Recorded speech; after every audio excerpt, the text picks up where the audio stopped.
Welcome to Car Shopping Questions and Answers. If you are car shopping now or in the next 6 months, I want you to type me in the comments. My name is Deshone the Auto Advisor. That's what I'm publicly known as. And all we do here is make sure that you know how to pay less than everyone else for cars. I'm very big on that. We spent the last 3 years helping people do this. And I spent 14 years in the car business before I started this. So I want you to start typing your questions. It's very important that when you're on this broadcast, you are locked in. Block out everything else. There's a lot of stuff in this world that wants to distract you. When you are distracted, you pay more money. That is what happens. When you are distracted, you pay more money. The people who get the savings, the people who know how to pay hundreds, thousands less than everyone else are locked in. So if you're locked in, I want you to type the lock emoji, or I want you to just type locked in, and we're going to get this show on the road. This entire broadcast is brought to you and sponsored by my new digital book. It's called Cars from Home, 7 Steps to Saving Time, Money, and Avoiding Dealerships. You can get a copy in your inbox immediately for 75% off for the next 30 minutes. When you visit the site, in my TikTok bio or in my Instagram bio, you'll see a button to activate the 75% off. You won't pay the $97. In YouTube, you guys will see a comment posted for you guys. I have a link pinned for you. And if you're on Facebook, if you're watching, I have a link for you floating. You can click that and that'll activate your 75%. But it's only for 30 minutes and you'll have the entire blueprint of everything we're going to discuss today. So while you guys are typing your questions, start typing your questions. Start typing your questions. I want to talk to you about the process. Thank you, Kelly. Good to see you. The process that we use to get below market leases, new cars, and used cars. Now, I know that might sound foreign to you. The idea of having a car shopping process may sound foreign because you may be used to winging it. Oh, I just feel my way around it. I hope I do okay. That is not a recipe for success, and you're not going to accidentally get a below market price. It's just not going to happen. You don't accidentally pay less than everyone else. You don't do that by winging it. And what I want to show you is how you can do this without being a good negotiator. So we use a 7-step process. That's why my book is called Cars from Home. You can already hear our process is at home. Who likes being at home? Hit the like button if you would rather spend time shopping at home than in a dealership. Hit the like button. Our process is called Cars from Home for a reason. All of your leverage, all of your control is from home. There is no power in the dealership. That's why the only time we're in the dealership is to look at cars, to test drive, and to go home. That is what we are there for. To look at cars, test drive, go home. We are never there to buy or negotiate because you have no leverage in the car dealership. So all of you, if you're like Deshone, I'm glad. Like, I hate being in car dealerships. You're going to love what we talk about over the next hour if you lock in. If you lock in. Again, if you're locked in, I want you to type the lock emoji, or I want you to type locked in, because I only want to talk to the people. I'm only talking to you.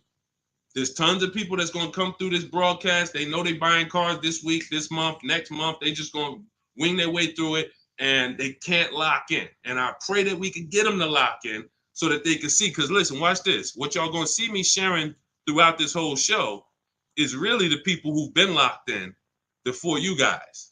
Look, people like Adina. She just graduated, got her 2024 Hyundai Elantra. She decided the lease was the best way to go for her. She's paying $365 a month, no money out of pocket. $365 a month. I know people right now. In fact, this reminds me when I was young, when I had my first, I got a Pontiac G6 lease. It was $256 a month. A friend of mine bought a car just like this, a Toyota Corolla. They were paying $500 a month. So you talk about 365, 500 and change. These are major. And now to buy a Toyota Corolla will probably be more like close to the $600 a month to buy a new one. So we're going to talk a lot about our structure here. So let's get into it. Dolan, I see we getting questions, but let me, as we get the questions, let me, matter of fact, let's go. We'll start with the questions. No, bring it up. Because as quick as people type questions, I'll get to them. So this one's from TikTok. I practice what you preach. lease and get the lowest payment and under warranty, it's great. I stay there all day at the dealership until I get my price. See, now that's the only part. I love the first part of what you said. The second part, we don't do. And I'm going to tell you why. You don't know what the bottom is. Every dealership's bottom is different. And what they want you to do is they want you to think, again, if this is your first time on a live with me, I want you to type the number 1. Type the number 1 if this is your first time ever on a live stream with me, with us, first time. You may not be familiar with what we teach here. So let's get this out of the way. I don't spend time in car dealerships, and I teach people not to. I'm going to tell you why. Welcome, Kellyanne. Okay, welcome. You came in giving gifts, and I appreciate you. So check this out. Here's why you never want to be in a car dealership negotiating. You don't know what the bottom is. Every dealership's bottom is different. I know they may have told you every Nissan dealer is the same. It's like the Apple store. So just go to whichever one's closest. That's not true. Every dealership is independently owned and operated. They're an independent franchise and they're competing. That is what dealerships do. So here's the dangerous part. Here's the dangerous part about negotiating with one dealer. So you take somebody who, what do y'all think is a good, let's just say, right? Example. Let's take a car that is $40,000 car. What do you think a good discount would be on that? What do you think a discount where you'd be like, okay, I think that feels right. Let's throw out some numbers. I told you, stay by your keyboard, y'all. Let's go. Let me talk to people that's locked in. You're looking at a $40,000 car. What do you think a good discount is on that? Good discount. Just throw a number out there. Some people don't know. 35, okay. $5,000 off. Okay. We'll get to you, Theo. I see you. Okay. $5,000 off. Okay. Let's go. Kelly Jean, you locked in today. I'm okay. $2,000 off. Okay, Atlanta lawyer. Okay. Now watch this. So somebody said 2,000 off. Somebody said 5,000 off. Watch this. Now Tiffany gets a $40,000 vehicle. Look, MSRP was $44,820. She got $6,538, $30 off. Now let me tell you how she guarantees that's the best deal. Multiple offers. If you're in a dealership where the market price of the vehicle is everyone's charging $5,000 over sticker, $3,000 over sticker, $8,000 over sticker, then maybe a $2,000 discount is the best in the market. But there's no way for you to know that without multiple offers. Like, look at Eddie. Eddie's shopping for a Toyota. He bought it. This was last year. He bought it and he said, look, I went with the perfect purchase route, which is a strategy I teach. 2023 Toyota Camry hybrid with all the bells and whistles. Initial quotes were over 10,000 over MSRP. So if any of you are familiar with this vehicle, the Toyota Camry hybrid, dealers were charging people ridiculous money, and they still are. He ends up getting a $2,086 discount after he looked at multiple offers. That is the name of the game. You can't, because now let me show you a little bit more of why we must get multiple offers. You can't feel for the bottom. Look at this. When you look at somebody like Kimberly shop, she gets a matter of fact, oh no, we just had somebody I want to share with y'all because she saved more money than anyone else I've ever seen. Did I bring her deal in here? Did I bring her deal in here? Hold on one second. Yes, I did. So this is Milligan. This was last week. It was a couple days ago. She gets a 2024 Mercedes EQE. It has a $79,000 list price. $79,000 list price. Now, if she would have went in there and said, well, I'm just going to negotiate my way in, and I'm just going to, let's say she got $8,000 off, $10,000 off. Who would feel like that was a good deal? You go in, you're looking at a $79,000 Mercedes. You know, does your gut tell you that's a good deal, or you want more? 10,000 off. Let's say 15. 15 off. And is that a good deal? Come on, tap in with me, y'all. Talk to me. Talk to me. I want y'all to know, because we don't do. I want y'all to know that I'm conservative with what I'm about to tell you. But I need you to hammer this point into your head that negotiating with a dealer is a losing battle when you're negotiating in there. So all right. So Jimmy said yes. I see you. Kelly said yes. 15 grand sounds like a good discount. I would feel good about that. Milligan paid $56,000. If you're on YouTube and if you're on Instagram, you can see it on the screen. She sent me her paperwork.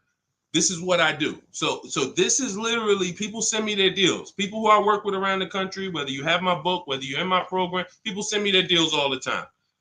She paid 50. She saved almost $30,000 on this vehicle. Brand new vehicle. So what does that tell you? Had you gone in there and agreed to a $15,000 discount, you would have left thinking you did okay, which is the point I want to make before we wrap this question up. The name of the game with car sales, and I did this for 14 years, is not that you win. It's to make you think you won. The name of the game with car sales is to make you think you won. It is a psychological game that when you're negotiating one-on-one with dealers, it's impossible for you to you can't win. So when you step outside and you start to sit back like we do and shop from home, and you learn how to look at the market the way I teach, the way you're going to learn, the more you tap in here, you will understand that your money and your leverage is at home, putting dealers against each other. Not going into one dealer and saying, okay, how much can you take off? Okay, who got that? Type $ if that point makes sense. You cannot feel for the bottom. You cannot say, oh, okay, that sounds good. 3,000 off. That sounds good. 10,000 off. That sounds good. 20,000 off. You can't say that on any vehicle. Now, sometimes your best discount in the market is 8,000. Sometimes your best discount is, like you saw Tiffany a little while ago, 6,000, 6,500. But the only way you can guarantee that that's the best offer in the market is to be at home looking at 5 to 7 offers. And in my book, I teach a strategy called the 25 to 5, where we connect with 25 dealers online, and it literally takes us 20 minutes. I have all email scripts that you send. There's no talking. We use this for new cars and leases. And literally, you will get 5 quotes. That 25 to 5 get you 5 to 7 written offers so that you can see what the market is. And you're going to be amazed to see that the best offer to the worst offer is so far apart. When you're looking at these 5 to 7 offers, you're going to be like, wow, how could these dealers be so different? Because 80% of them are overpriced. So when someone tells you, hey, Tiffany, that's my best offer. Hey, Taryn, that's my best offer. Barbara, Ken, my best offer. They may not be lying to you. That's their best offer. We need their competition's best offer. And that's how we make sure we guarantee the bottom price. If Milligan would have settled for $15,000 off, she would have left another $13,000 on the table. We can't leave that kind of money on the table. Okay?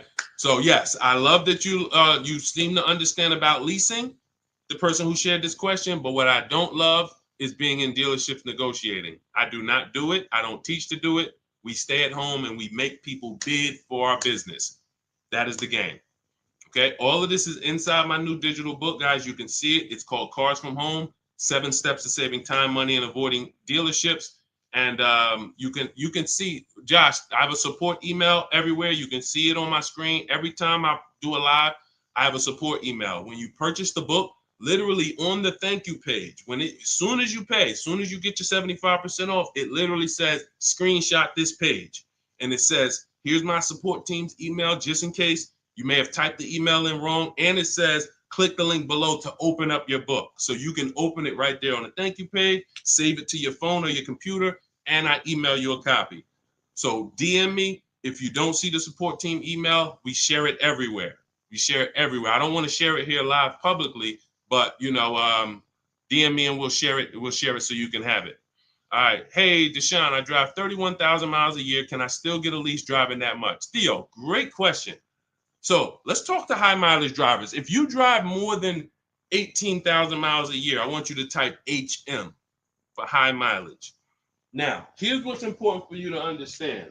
And what I love about the way you ask this question, Theo, is you're asking to understand. You're not asking with assuming an answer. So check this out. If you drive 18,000, all right, I see you high mileage drivers. If you drive 18, I see you Toussaint.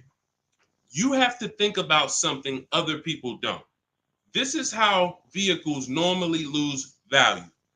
This is what I call the unseen expense. You must understand this. This is what I call car buying 101, depreciation. So the people who don't understand leasing or who tell you not to lease, they don't understand depreciation. They say things like, well, I don't like to lease because I want to drive as much as I want to drive. Here's the thing. You pay for your usage whether you buy or lease. Give you an example. Let's say you buy a vehicle today for $40,000. What's that vehicle worth in 1 year, everybody? Let me ask you. Throw a number out. You buy a vehicle today for $40,000. What is it worth in 1 year?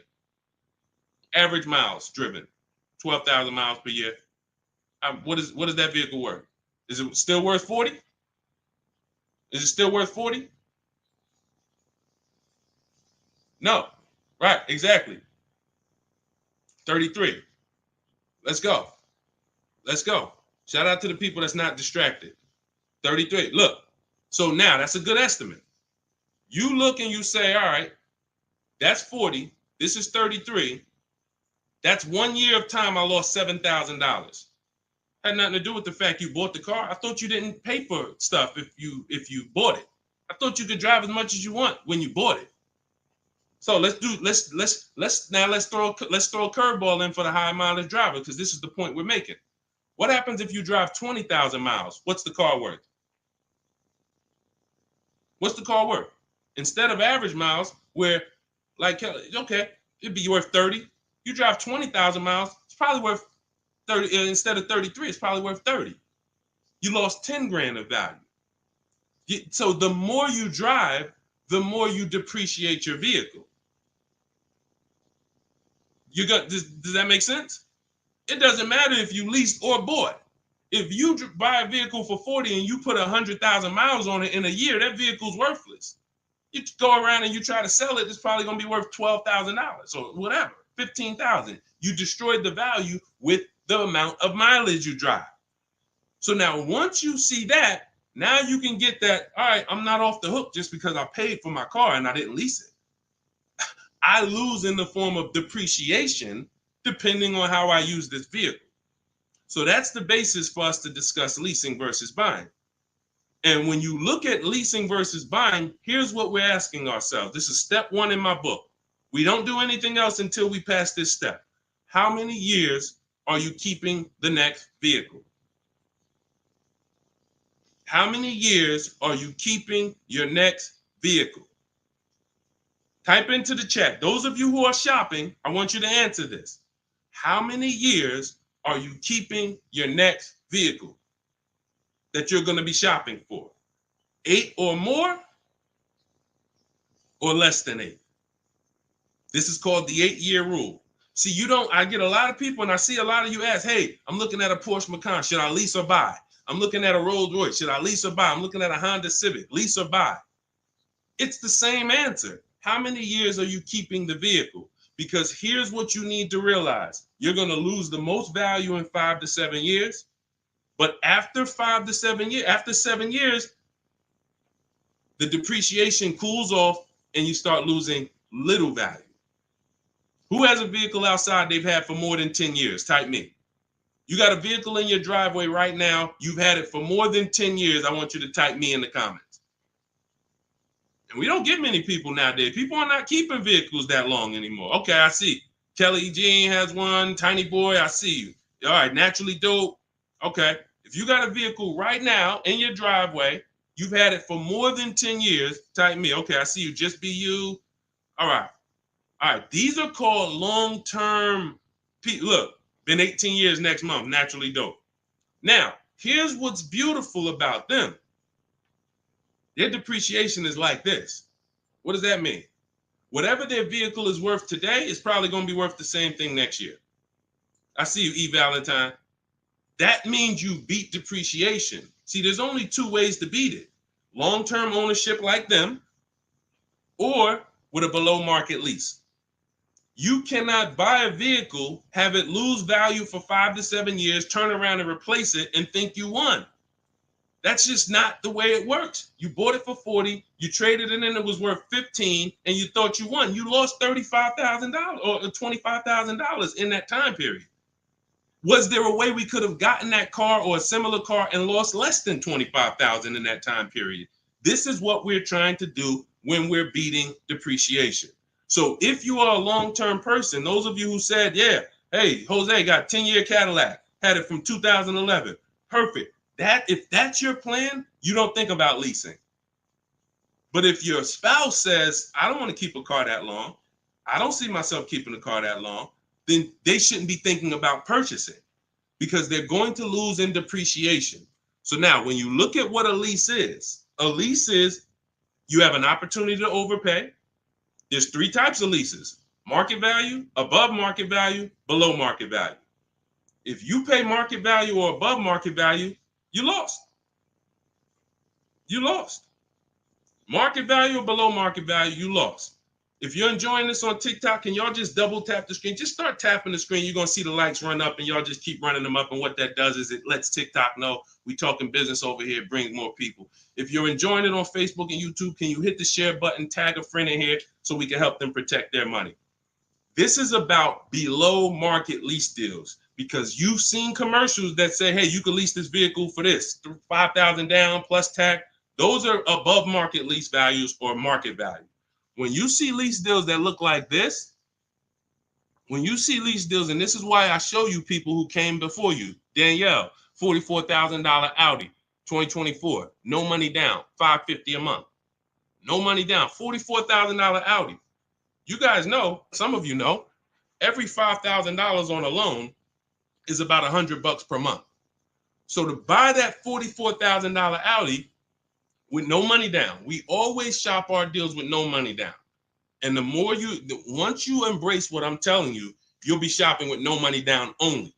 That doesn't mean we don't put money down, but we always shop all our deals, purchases, leases, used cars with no money down. Because when you start putting money down, it confuses you. Unless you're really, really good at math. If you're really great at math, then it won't. But if you're not great at math and you start putting money down, it's going to confuse you because you really don't know the deal you're getting. You only are focused on what is that monthly payment. So that's why we shop with no money down. But to buy this same vehicle with no money down for a $44,000 vehicle, that's a $900 payment on a 5-year loan. That's a $900 payment, $800 payment on a 6-year loan. She's paying $550 below market lease. Look at Kimberly. She saved 20 grand on her Maserati, below market lease, an $86,000 vehicle, $950 a month. $86,000 vehicle, $950 a month. Charles on his Palisade. Some of you have a Palisade. It's $48,000 vehicle. 48, almost $50,000 vehicle. That's $1,000 a month to buy. All day long, 5-year loan. And some of you, if you're like Deshone, well, I got a $50,000 vehicle and it wasn't $1,000. That means you took a long loan. So we don't do that here. We don't take 8-year loans. We just don't do it. It's the same reason we don't take 40-year mortgages. We have boundaries here that tell us this is too expensive for us. So anyone can get you in a car. You could go buy a Bentley. They give you a 190-month loan. You'll be able to afford it. That don't mean it was a good deal. So we cap our loans at 672 months. We will not go longer than that. That is the longest loan we take. So you look at what this would have cost Charles. Hyundai Palisade, $48,000. That's $1,000 a month payment. What is he paying? $597. And you got people like Zafrina who just killed it. Look, $65,000 Jeep Grand Cherokee, $579 a month. That's a 0.88% lease. These are below market leases. So when you're shopping for a below market lease, you are beating depreciation. Had they bought any of these vehicles, the vehicles would have depreciated way more than the small monthly payments they're paying to drive these vehicles. And then we look at Jen. Jen got an 18,000 mile a year lease. She bumped hers up to 18,000. Started out at 512 on her Honda CRV. Bumped it up to 18,000. Look, she went from 12,000 miles per year to 18,000 miles per year. It was literally 40 something dollars more per month, $50 more per month. So some of you see people and you're like, oh, they blame the lease for their mistakes. Oh, I didn't get enough mileage, so I ain't leasing again. The problem was you didn't get the mileage you needed because you let pennies stop you from actually having a good lease experience. Instead, you saw the payment for 12 and they said, well, if you want 15, it's $25 more per month. And you said, all right, well, give me the 12. Now you have a bad lease experience. You have a penalty because you didn't get the mileage you needed. That wasn't a smart thing to do. But blaming the lease is an even worse thing to do. So we always get the mileage we need. So Theo, when we look at now that you understand depreciation, you understand you buy a vehicle, you're killing the value. You're driving 31,000 miles per year. But if you bump your lease up, and I want you to shop for your leases with 12,000 miles, no money down, only first month's payment, taxes and fees in the payment. You get multiple offers. You need to get at least 5 to 7 offers. You could do it manually. You want to call around? You could do that. I do it, and I teach in my book. We do it without talking. Literally everything we do is email. We don't talk to car salesmen. And I'm a former car salesman. So trust me, when I tell you my system is you don't talk to car salesmen, it's better for them and you. When you go pick up your cars from the way we teach, the car sales people are thanking you. They're like, man, this was one of the quickest, easiest deals I ever made. You knew what you wanted. You sent me an inquiry. You gave me enough information to make the deal. We did it in 20, 30 minutes. This was great. I would never develop a system that would make car sales people work hard. It's easy. They love what we do. But at the same time, you got to find the right dealers. And you got to understand, all right, I have to shop with 12,000 miles per year first, and then let me get my best offers. You know, we teach something called the 1.5% rule. We divide the monthly payment into the MSRP. In my book, I have a calculator that does this for you.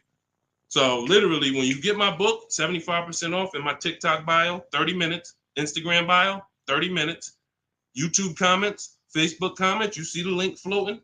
You got 30 minutes to get the book for 75% off, so you won't pay $97. In there, I have calculated, you put your lease quotes into, and it literally spits out which one is the best, and it spits out counter offers that we email back to them. So once you do that, you find your best deal. Is it 1%? Is it less than 1% like Zafrina's? Is it 1.2, 1. As long as it's under 1.5, out of all your offers, you need to have 5 to 7 offers. If it's under 1.5, now you got good value.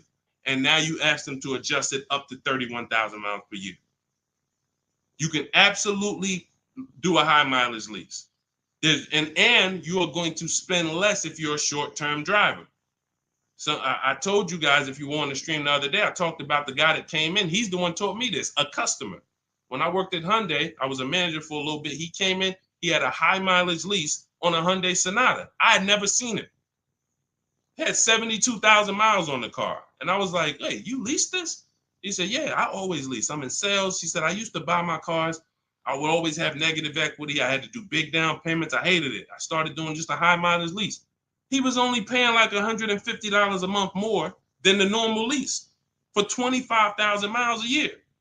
So instead of coming in with $10,000 or $12,000 of negative equity because he put so many miles on the car, he pays $150 more, drives as much as he wants to drive, comes back every 3 years, gets a new vehicle.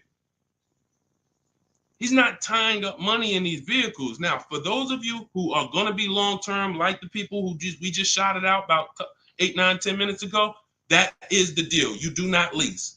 You're going to buy, keep that vehicle until the wheels fall off. That's the win. But if you're not keeping your vehicles 8 years, you're overspending by thousands of dollars not leasing. And we prove that over and over and over and over here. I want you to get from being stuck in the middle, either get to the lease side or get to the long-term owner side. Get out of the middle. That's where the depreciation hits are. That's where you lose in resale. That's where you overspend by thousands, and I need you out of there. Okay, that's a great question, Theo. Great question. Go ahead, Dolan. Let's shoot the next one in. Keep typing your questions, y'all. Could y'all keep tapping the screen on TikTok and keep running the likes up? Every time you hear something you like, either hit the like button or the share button. If you're like, man, you know what? Because at the end of the day, look, it's only a couple people that help us move this mission forward. I appreciate it. There's a couple. I love the people who tap in, but I really appreciate the people who share, tell their friends. I see you. Okay? I see you, and I appreciate it. Let's go.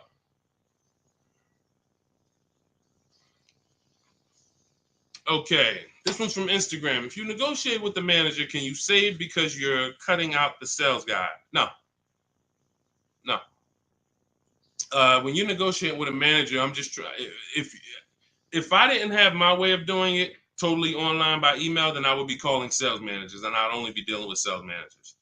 I'd be talking to at least 5. I'd be talking to as many sales managers as necessary to get 5 offers. And this is only for new cars and leases. The process for used cars is entirely different. We haven't had a question about that yet, so I'm not going to go into detail with it. But the process for shopping for used cars is totally different because that's based on marketplaces. But when we are talking and we're shopping for new cars and leases, we're only dealing with, I would only deal with managers if I wasn't doing it by email. But yeah, that's not going to help you save. What's going to help you save is getting multiple offers and seeing who's the best offer. Seeing which the first thing we want to decide when we look at a car. I was at the gym today and one of my friends showed me, hey, D, man, I'm looking at this car right here.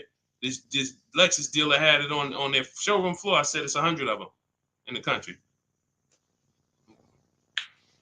See, you fall in love with that one. And you seem to think, that's the only car out here like this, and whatever I can negotiate with them is great, man. 100 of those cars are around the country.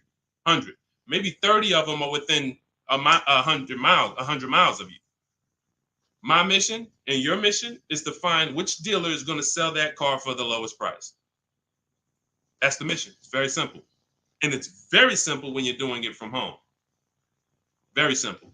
We don't negotiate with one car. They're cookie cutter. I don't care if you're looking at the rarest Bentley. There's still a couple of them in the country. Because the more, when a dealer can make you think we're the only ones with this car, they can charge you what they want to charge you. And you're going to say things that are going to be like, charge me more. What does that mean? Oh, man, I ain't seen this one before. Okay, ching, cash register. You say stuff, See, I'm a former car salesman, and thank God he's put me here to do good in this world. And he's given me a heart to help people, and I just never had the heart to take advantage of people. I know the business like the back of my hand. I've been a manager at Ray Katina. We had to run our own deals. Most car salespeople have no idea what I'm talking about. Me and my friend, we were just talking about this because the places we worked at, we had a different standard. We had to know the numbers. We ran the program. Ray Katina didn't have finance managers. A car salesman who just runs back and forth, no disrespect, but you don't know what we're talking about here. You say, all right, get the customer, go get the numbers. Get the customers, go get the numbers. You won't get that. But at the end of the day, that is like this. When I tell you that when you start putting dealers against each other, it's the only way for you to prove to yourself what I'm telling you is true. I can show you people all day long. I can show you Jen. I can show you Rosalie. I can show you these people ain't me. These people wasn't in the car business for 14 years. Ansley, look, got his car in 2 days. Look, he said, I started the process Saturday, made the deal Monday. Got him a 2024 QX60 Lux, $58,000 vehicle, $554 a month at home. At home. He wasn't in the dealership for 12 hours to get this ridiculous price. I can show you this all day long, but until you see that the name of the game is putting dealers against each other, and when you see how much you're going to save, you'll never go back to the old way. You'll never go back to the old way that you were programmed to shop. You weren't taught to shop that way. You were programmed to shop that way. Nobody taught you to shop like that. It just was like, oh, I guess I'm going to go get a car. Let me go into the dealership. No one told you to do that. It's an indoctrination process. So you got to get the mindset first. Biggest thing. That's why that's why there's a couple things that I do to let you know it's mindset first. Without the mindset, you can't get what we're talking about. Unlearn, relearn. That means you got to unlearn what you were taught. You got to unlearn what you do. If it's not working, unlearn it. You can't relearn it until you dump the old stuff. Cars from home. That's the mindset. That's the mindset. Anytime you're spending more than a couple minutes in the dealership, you got to ask yourself, I'm definitely not doing cars from home. This doesn't feel like cars from home. If you're home more, then you should be feeling like, okay, this is cars from home. And all of this is in my, if you like, guys, you don't want to remember all of this, you just want the step-by-step blueprint, that is my new digital book. It's 5-star rated. You can Google it. It's called Cars from Home, 7 Steps to Saving Time, Money, and Avoiding Dealerships. You can get your copy for 75% off in my TikTok bio, my Instagram bio, the YouTube comments, or the Facebook comments for the next 30 minutes. After 30 minutes, price goes back up to $97. And it is worth every penny at $97. People saving $5, $10, $15, $20,000, never spending more than 30 minutes in the dealership. They pay $97 all day. We sold tons of books for $97, but $24 is better. So go ahead, Dolan, shoot the next one up. All right. This one's CPB013. Is the online price the lowest they will go on a used car? All right, so this is a good question. Is the online price the lowest they will go on a used car? If I've narrowed it down and I see a car that is priced lower than everything else on a used car, now we're talking about my multiple marketplace strategy, because this is how we look for used cars. We're looking at all the marketplaces. Everywhere there are used cars at, we're looking at them. Cars.com, Carfax, Car Gurus, Auto Trader, CarMax, Carvana, Driveway, eBay Motors. 8 marketplaces. We open these up, we start our accounts. Once we narrow it down based on title, service records, accident history. We cannot, hold on. I got a feel TikTok is telling me, let me just, hold on. Can y'all still see me on TikTok? Give me a thumbs up. Give me a 1 if y'all can still see me on TikTok. Give me a 1. I just want to make sure. I just had a pop-up message on TikTok. All right. Thank you, Tiny Boy. Appreciate it. Okay, so you do not buy a used car without making sure you see the service records. There are a couple big things, couple major things when you're buying a used car you need to do besides price. I'm telling you this. We tend to focus on price. We must get a quality car and a below market price. One without the other is a loss. If you tell me, Deshone, man, I used your strategies, I shop, I paid below market value, I know it, I saw this was the lowest car within 100 miles, but the car is in the shop every 3 to 6 months, that's a problem. We lost. So we must get both. So we narrow this down based on service records. As of right now, Carfax is the only one I know that shows service records. So now you can pull this and you can use this on your actual, you can use this as a last case when you narrow it down. Now in my book, it's only one strategy I don't share publicly. It's my secret strategy to get free Carfaxes. I share everything else, but that's my secret sauce. So that's in my book. I'm not going to do that here. And I'm going to tell you why. One Carfax covers the price of the book. So, those of you who want my secret strategy on getting free Carfaxes, that's in my book. But once we get the Carfax, we can see the service records. If the service records aren't consistent, do not buy the car. That's my recommendation. I don't care how good it looks. I don't care if he tells you, hey, I used to change the oil. I changed it myself.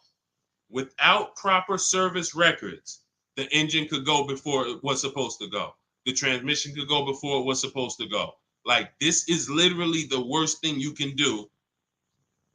And you don't want that. Okay, let that be a deal breaker. No service records, deal breaker. So another thing you do is you type the vehicle into Google. If you're looking at a 2017 Kia Optima, what you do is you type in 2017 Kia Optima reliability.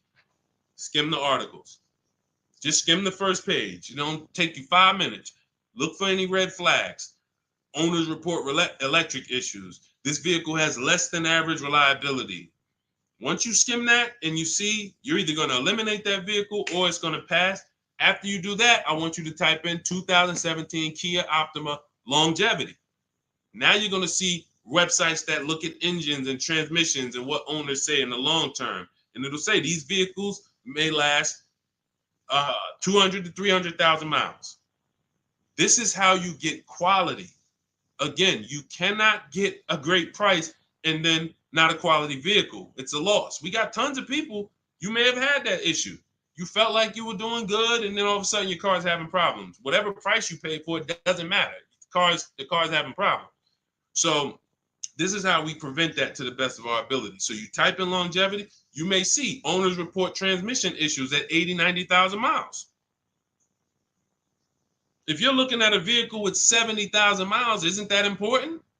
Type dollar sign if you understand.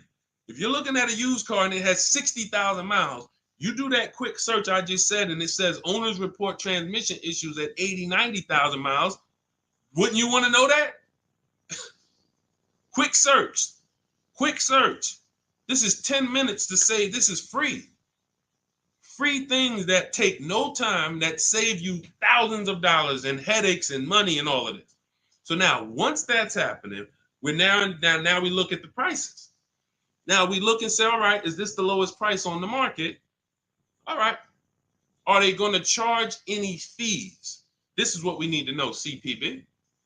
Because some people will put a price online. Who's experienced that? Who's had a dealer that they saw a price online, they went in, and then it was a different price?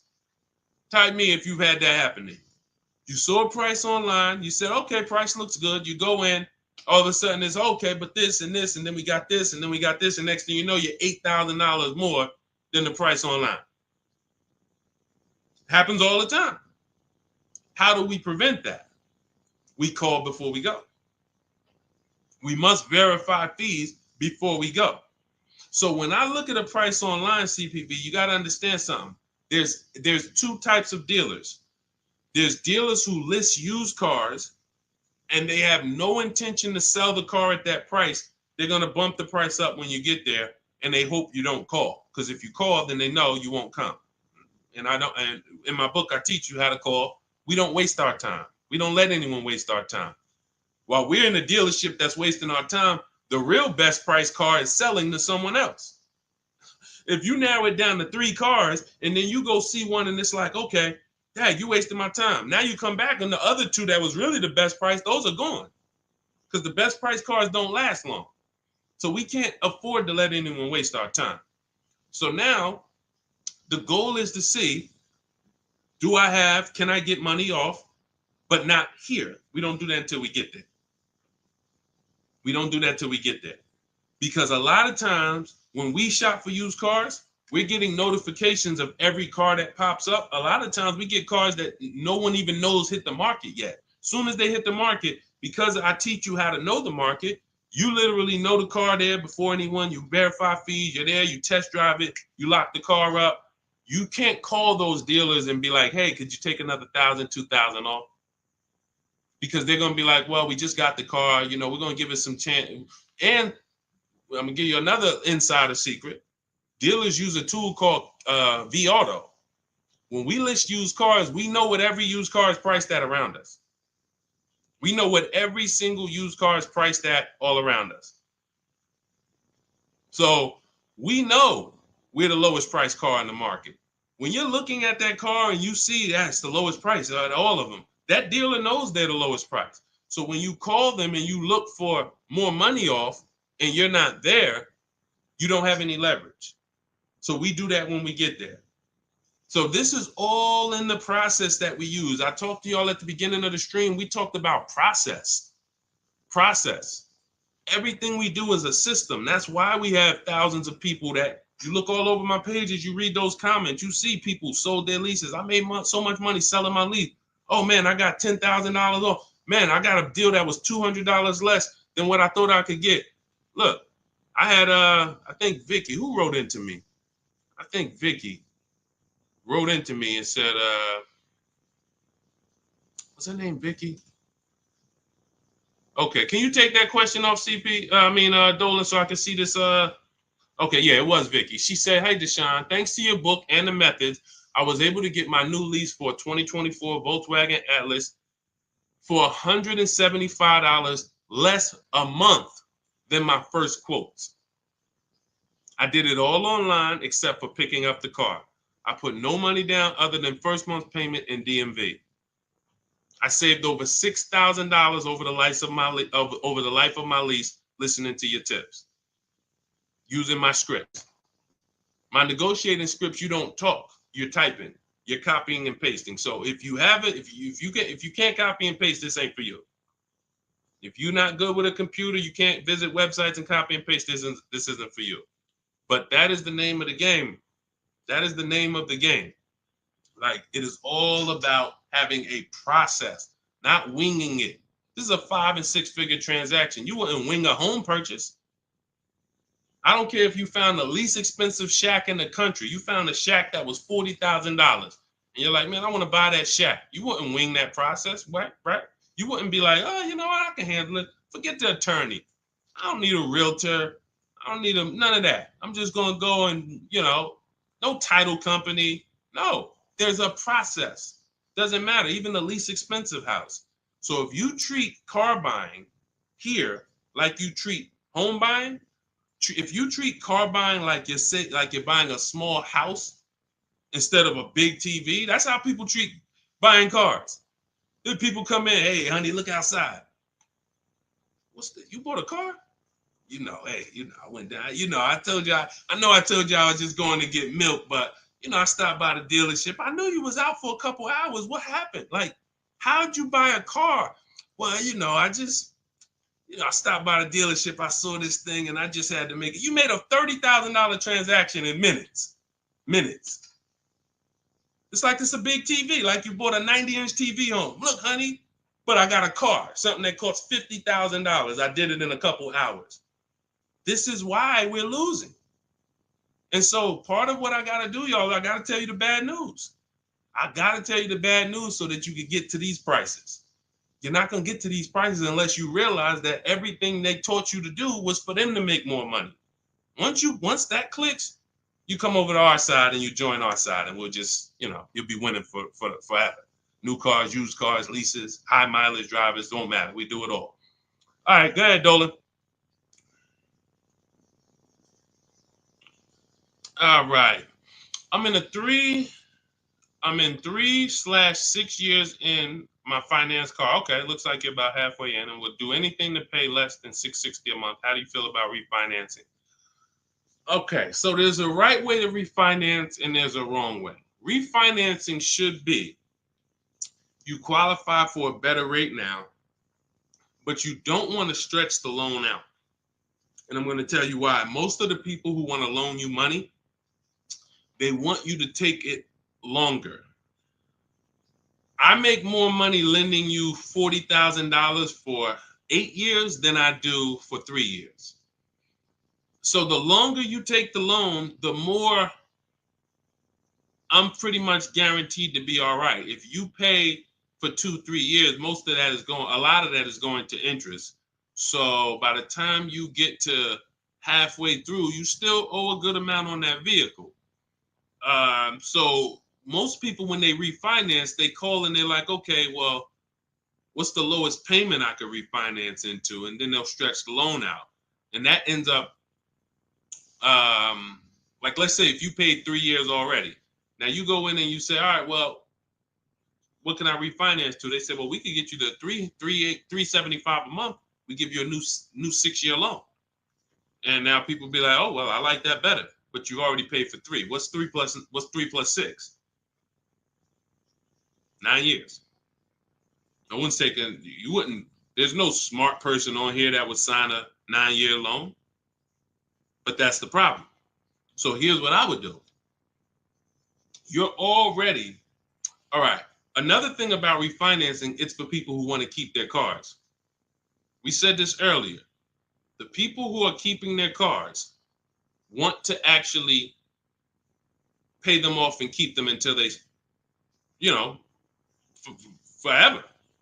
or at least until they know that the depreciation is over. And that's really not even that, because once the depreciation, once you get here, you buy your car here, by the time it gets here, you paid it off. Now you don't want to get rid of it, because now this is where you've reached what I call the reward stage. This is where it's like, man, my car is not really losing that much value. Now let me keep this thing and really get my money out of it. You don't want to flip the car as soon as the depreciation has really settled. You don't. So if you're planning to keep that car and keep it 8, 9, 10 years, then you refinance, and then you say, all right, I'm just going to make sure I got the best loan. But I would recommend you refinance and pay the highest payment you can to pay off the car quicker, not stretching the loan out. It's just you're paying more. It may seem like, okay, yeah, I'm paying less, but you're paying more. You've already paid for 3 years. They stretch you out another 5 years. That's an 8-year loan. You paid on the car for 8 years now. So what I would look at is, if you're not a long-term person, if you're not keeping your cars 8 years, you should be flipping out of that car into a lease. You should literally we have a process we call the equity assessment. Some of you know there's a word we don't use here. It starts with a T. Who knows? Because I know we got some new people on here. If this is your first time, you wouldn't know this. But there's a couple people that tap in with us regularly. They locked in. They becoming below market masters. A lot of them have my book already. So there's a word we don't use. It starts with a T. See if we got anybody on here that know. Thank you, Terry. Trade. Yes. Thank you. Way to go. I love the people who are locked in. I'm always going to listen. I'm always going to give y'all extra attention, because y'all are the ones. It's a lot of distractions out here in this world. A lot of people want you reading news articles and all of that. While you doing all of that, people charging you more money for everything. Stuff you didn't have to pay overpriced for this car. But because you didn't tap in and lock in, now you just went and did it over. So yes, we don't trade. So what you would do is you would do an equity assessment. We go to cash buyers. We use 6 buyers right now online. CarMax, Carvana, Driveway, KBB Instant Cash Offer, and AutoNation and Car Gurus. That's 6 cash buyers.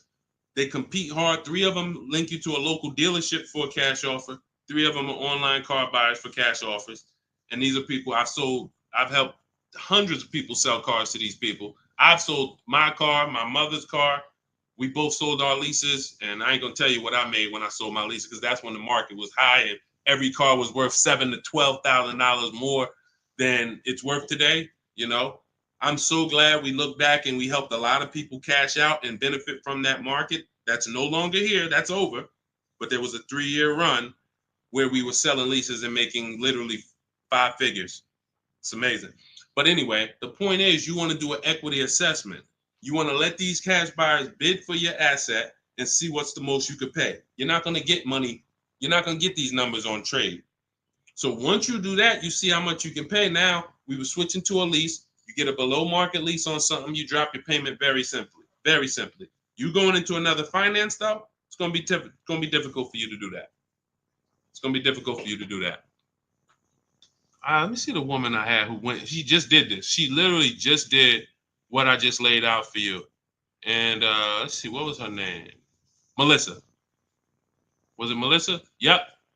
So Melissa said, you see this a couple days ago, she said, I took possession of a 2025 Honda Pilot EXL. She realized, you know, she wasn't a long-term person. She's not keeping her cars 8 years. She's losing on depreciation. Once she learned that, she said, Deshone, I'm following the strategies. I'm flipping into a lease and I'm going into, leasing like a boss. She ends up leasing. She now gets her equity assessment done. She finds out she has $12,000 of equity in her old car. $12,000 of equity in her old car. Now, after she does her equity assessment, she says, all right, let me get my offers for my Honda. Let me see the dealer that's going to sell it to me for the lowest price. If you're on YouTube, if you're on Instagram, you can see this. And I can't share this on the other platforms because it doesn't let me. But if you're on YouTube, you can see Melissa's whole deal that she sent. So she ends up She ends up leasing $597 a month. She got a 15,000 mile a year lease. The Honda was, I believe, close to $50,000. Yep, it was close to $50,000. She has a $12,000 check coming that she's gonna put in her bank account. Now she was used to just flipping that over to the next car. That's how they get you. See, hold on, I got it. That's how they get you. She's used to going into the dealer. What's my old car worth? Who's done this? If you'll be honest and say, ouch, you've done this. If you can't say amen, say ouch. That's what my old pastor used to say. Can't say amen, say ouch. When you look and you go, what's my old car worth? I want to use that for a trade. I don't want to put no money down. That's why I got my old car. Now what'll happen is that old car, you just flip the finance, and now when you hear the payment, it's like, okay, I guess the payment's not that bad, but you don't realize your old car was a $10,000 to $12,000 to $15,000 down payment that just stacked their profit, and now it's all types of bad. It's because it's too much money for a person to control. It's too much money. When you go into a dealership to trade and you need a loan, that's 3 transactions you're giving to the dealership. 3. That means I want to sell you my old car. That's 1 transaction. And instead of me making people bid for my old car, I'm just going to give it to you. I'm going to just have you be my only offer. Even though I know, well, you don't know, that's why you're not doing it. Even though there's tons of other companies who want to compete to say, hey, wait, we'll pay more than that. We'll pay more. They're giving you 10 for the trade. We'll give you 13. We'll give you 12. Like, you don't know these people exist. So you're now giving that to the dealer. Now you say, and I need a loan. You don't realize there's banks and credit unions that want to compete all around you. Hey, we could do a better rate than that. We could do a better rate than that. In my book, I teach something called the bank bidding war, where we have all of these people bid for our loan, and it doesn't affect our credit. There's a particular way we do this. It's a bank bidding war. They give you a window to shop. Now, you can't let dealers run your credit and just run you, that's different. I'm talking you rate shopping. But you're giving that transaction to the dealer without shopping it. And then you're buying a car from them, even though there's other dealers who have the exact same car that you're not getting prices from. That will sell you the car for $3,000 less, $5,000 less, $8,000 less, $15,000 less. You won't know that because you're just dealing with this one person. So that is what happens most of the time. That's why when you step into our way, you see it's totally different. You can't even mix what we do here with how y'all do it. You can't. It's oil and water. So that's how Melissa did it. The same way I just told you to do it. She said, you know what? I'm not buying these cars anymore. I'm not keeping them 8 years. If I'm keeping a car 8 years, then I'll shop to buy again. Again, for those of you who just came on the stream, if you are keeping your car more than 8 years, your next car, you shop for a purchase. New car, used car, purchase. But if you cannot tell me 100% you are keeping the car 8 years, you should be shopping for a lease. It's not even close. The prices paid, the quality of vehicles driven, as long as you're getting the right mileage you need, it's the best thing ever. New cars, and we're paying cents on the dollar compared to everyone else. But you have to bid these out. Can't walk into a dealer and say, hey, work me a lease out. You're never going to get these prices. Never. Go ahead, Dolan. Next question. All of this, for those of you who like Deshone, listen, I love what I'm hearing, man. It's no way I'm going to remember all of this. You get that's all. This is all in my blueprint. I'm not winging any of this. Everything I'm teaching is out of my step-by-step book. It's a digital book. It's called Cars from Home, 7 Steps to Saving Time, Money, and Avoiding Dealerships. You can get your copy for 75% off for the next 30 minutes. Now, if you visited the website already and the timer started, that means once that timer hits 0, it's not, you don't get 75% off. It goes back up to $97. So you won't get the $24 price. But if you get there before the timer hits 0, in my TikTok bio, in my Instagram bio, you can get your 75% off. It'll be in your inbox before we even end the stream. It'll be in your inbox in 5 minutes. Now, also, we have a link in the YouTube comments pinned for you to activate your 75% off, as well as a link floating on Facebook or in the comments for you to activate your 75% off. But once you get your book, I want you to screenshot the thank you page. One, it says right here, click below to open your book. So you can open the book and save it to your phone or your email right there. But then I also email you a copy. But sometimes you type your email in wrong. We have a great email system. We've delivered over 10,000 books, but we can't send a book to the wrong email. And that's what usually happens. So I want you to screenshot that page so you'll have my support team's email.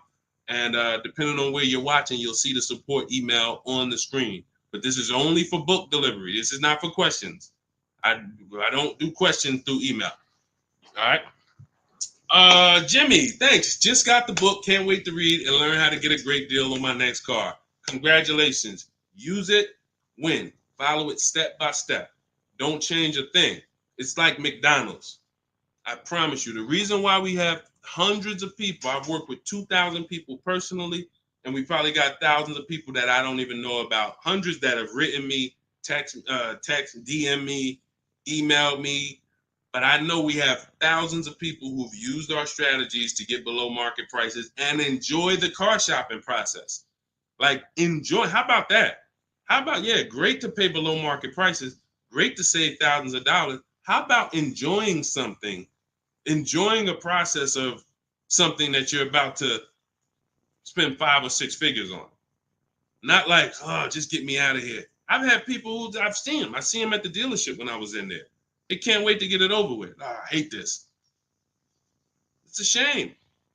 It's a shame. We enjoy car shopping. When you're in control, when you're making people bid for your business, when you see companies, banks, dealerships fighting in your inbox, hey, look at my offer. Look, hey, can we anything we can do? When you feel like that, you see you are the prize. You see, you're the prize. Your business is the prize. The way we shop, we're the prize. You know, the way you've been taught to shop, you're begging. You're just begging. Come on, can you take off another 1,000? Come on, you really gonna lose a deal over, $20 a month? Come on, I know you could do better than that. You're begging. Mm-mm. Mm-mm. Yeah, congratulations, Jimmy. Keep me posted and make sure you email me your deal when you get it. I can't wait to see it. Go ahead, Dolan. Got a time for a couple more. All right, let's get through as many as we can. Let's go. Just be you. What's average credit score you need for a good lease with no down payment? I would say I like to see people around 670, 660. Depends on the vehicle you're shopping for. Now, there's some vehicles that won't let you be their first lease. If you've never had a car loan, you need to have a car loan. Mercedes was big on that. They wanted you to have a car loan or lease prior to them. But usually a 680 can get you approved tier 1 for most vehicles that I've seen. Now, it's not all about credit score. It is. I have something in my book I call, it's called, leasing and credit. And what I tell you is it's about profile. It's more about profile than just score. Profile is like nothing gets you approved for a lease like a paid car. If you paid on time for a car you have now, even with a 640 score, if they look at you and see, wait, well, she's never missed a payment on her car in the last 5 years. There's a good chance you're going to get approved because that weighs heavy, But if you don't have a car or a paid off car, then you want to have a higher score, 680, 690, 680 I usually see. And again, it depends on the vehicle, but most vehicles that I've seen with a 680, solid profile, good income, you don't have to make a lot, they need to see that you can afford the vehicle. That's just fine. Yeah, that's just fine. And look, if you're not ready to get a lease yet, then you should be setting yourself up to get a lease. You should be setting yourself up. No, thank you, baby. You should be setting yourself up to get a lease. What does that mean? If you don't have the credit to lease right now, the last thing you want to do is go get let me tell you what people do. Can't sacrifice. Can't sacrifice.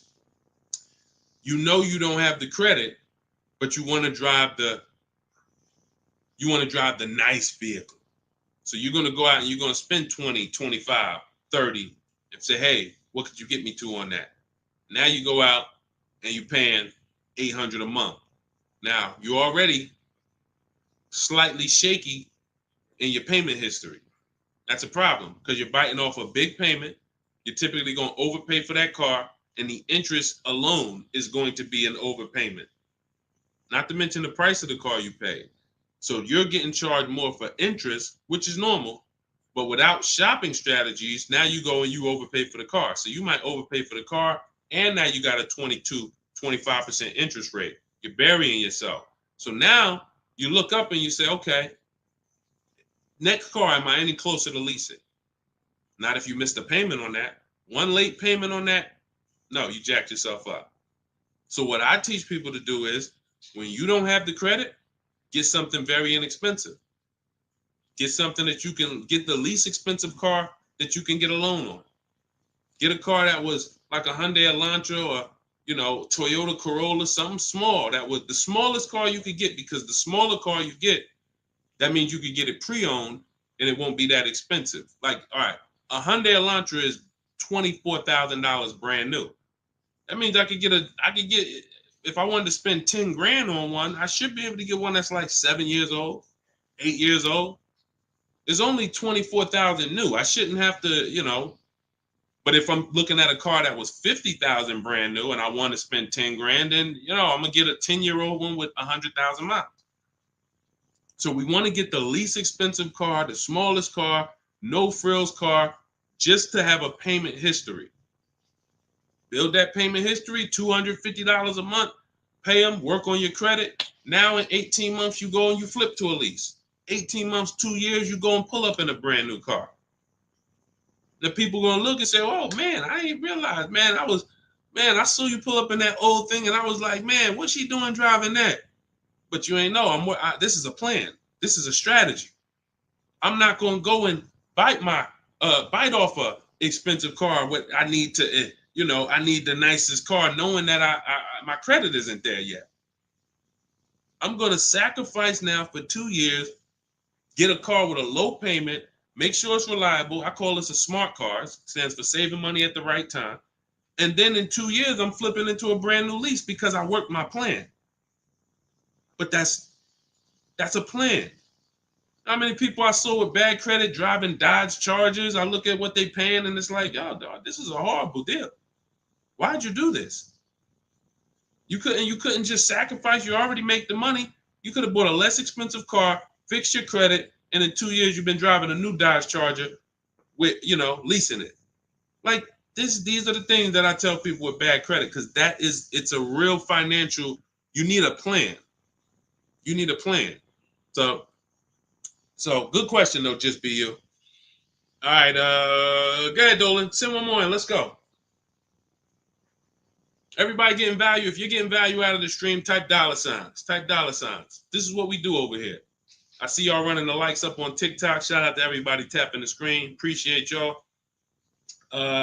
Queen Daphne, I was leasing for 20 years and I bought this last car. I have 76,000 miles on it in 4 years. Now I want to get a new one. See, you're a lease person. So you shouldn't, you're a lease person. You should be leasing, getting yourself, if you have in 4 years, 76,000 miles, that's about, it's probably about 18,000 miles a year. Look, here's the thing. Look at Jen. If you didn't see Queen Daphne, I shared Jen's deal earlier. Look at Jen. She got the exact lease you need. Look, finalized my deal this evening. Honda CR-V hybrid, very popular vehicle. 39,155, 512 a month at 12K. We always shop 12K with no money down. It was a 512 a month payment. That's a 1.3% lease. 512 on a $39,000 vehicle. So now once we shop our deals for 12, that's when we adjust with the dealer who wins the bid. Whatever dealer wins the bid, now we adjust the mileage with them. We customize it with them. So she said, okay, she told the dealer she wanted 18,000 miles per year. It went from 512 to 563 a month. That's it. Literally. $50 more a month. And she's driving 18,000 miles per year. $50 more. That's what people don't do. They take the 12, $50 more a month times 36, that's $1,800. $1,800. $1,800 over a 3-year period. $50 more per month. She gets what she needs instead of a person who says, well, I really needed 18, but I got 12. So you got 6,000 less miles than you need. Multiply that by 3 years. That's 18,000 miles over you're going to go. At 25 cents per mile, you're going to be charged. 18,000 miles over at 25 cents per mile is $4,500 penalty. This is what we call penny wise, dollar foolish. Penny wise, dollar foolish. I'm going to pay $4,500 at the end to avoid paying $1,800 over 3 years. Y'all understand? You understand? It's always about getting the mileage you need. It's always less expensive to get the mileage you need because people think they can avoid that. They think, some of it is the dealer's fault and some of it is the person's fault. The dealer may lie to them and say, hey, if you go over mileage, don't care, just come back and we'll get you out of it. They're just rolling that $4,500 penalty over to the next car and burying it and stretching it out. That doesn't go away.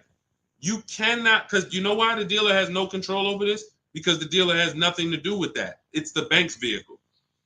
The bank is expecting you to bring back the vehicle with the mileage you said. So when you bring it back and it has 18,000 more miles, you owe the bank. The dealership is out of it. The day you buy the vehicle, that paperwork signed, the check gets cut, dealership gets paid, dealership's out of it. They have nothing to do with the car anymore. It's between you and the bank.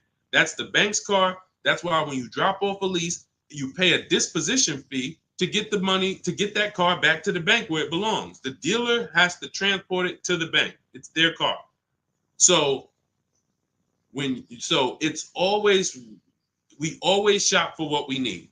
And it's a small amount of money. So what you do, Daphne, is you do your equity assessment. We talked about it. If you missed it about 10, 15 minutes ago, you can go and watch the YouTube replay. Or if you want everything I teach step by step in my book, it's in my digital book. You can click the link in my Instagram bio or in my TikTok bio. You get 75% off, so you get the steps for $24. As long as you get there before the 30-minute timer goes to zero. But what you do is you do your equity assessment to find out the most money a company will pay you for your current car. See if you have equity or do you have negative equity. And once you do that, now you move into shopping for your replacement lease. And it's simple. You separate those two transactions and you'll be just fine. And it's very, very simple. But I wouldn't, unless you're keeping your car 8 years, don't do this. And this happens a lot.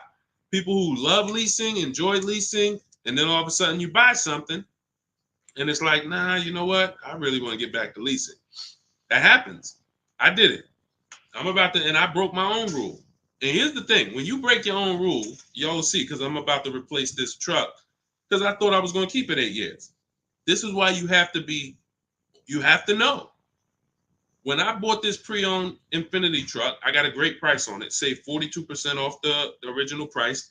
That's another thing we do with used car. We must know what the original price was to know if it's a really good deal.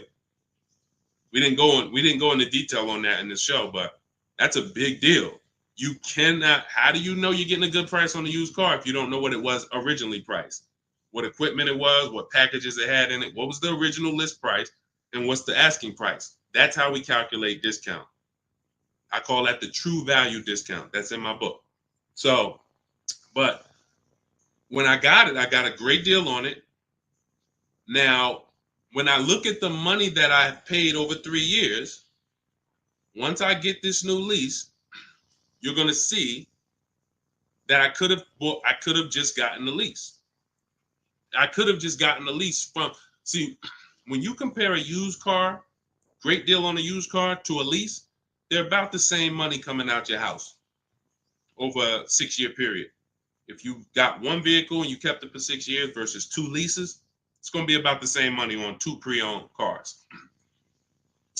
Now, comparing a new purchase to a below market lease, totally different money. thousands more for the new purchase, thousands more. We've already hit on that throughout the stream. But what I'm going to show y'all when I do this is the amount of money that I put into the car over 3 years, over the almost 2 years I've had it. I could have just leased a brand new car for the same amount. So it's not that I overpaid, but what I could have been driving had my structure been right. And again, that's why the 8-year rule is so important. If you can't guarantee you're keeping the vehicle 8 years, you should not buy it. You should be shopping for a lease. That's the name of the game. It's not even a question. We continue to prove that over and over and over again. So anybody, if you just jumped on, you can watch the YouTube replay. You can see all the lease deals that we shared. Again, the message is get from one side, get out of the middle. Get out of the middle. You either want to be on the shopping for below market lease side, or you're a long-term buyer keeping your cars more than 8 years. Everyone who's buying their cars and trading them in, or buying them, paying them off, and then trading them in, you're losing the most money because you're on this depreciation curve. Again, we're just recapping what we covered in the show so far. This is how you're losing value, and then as soon as you get to the bottom where it's starting to cool off, you replace your car and you go do this all over again. So you need to get to one side. You either want to be shopping over here for below market leases, or you're keeping your cars long enough to beat depreciation, like the people we talked about earlier in the show who said they had cars for 12 years, 10 years, 15 years, 18 years. That's the name of the game. You don't want to be leasing and then buying the lease. You're mixing them. You don't want to be buying the cars and then replacing them before they're paid off. You're stuck in the middle. So let's get in the right structure. Again, all of this is out of my new digital book. It's 5-star rated. It's called Cars from Home, 7 Steps to Saving Time, Money, and Avoiding Dealerships. It is the blueprint for below market leases, the blueprint for below market used cars, new cars, high mileage drivers, high mileage leases. Everything you need is in there in a step-by-step fashion, making banks and credit unions bid for your business instead of just going with one bank. Rates are high. Whenever rates are high, you need to be shopping rates. Even when rates are low, you need to be shopping rates. And you're not, this is all money. 2 points on an interest rate literally could be $2,000-$3,000. That's big money. So we need to know this. All of this is in the book, and you can get your copy for 75% off. It is a digital book. So anything that happens new in the industry, I update it. Example, Vroom went out of business. Vroom used to be on our list of people to sell our cars to on the equity assessment, and they were on our list of pre-owned cars. When we would shop for pre-owned cars, Vroom was on our list. Vroom went out of business. I went right into the master file, updated it. Everyone who opens up the book, you never saw Vroom since then.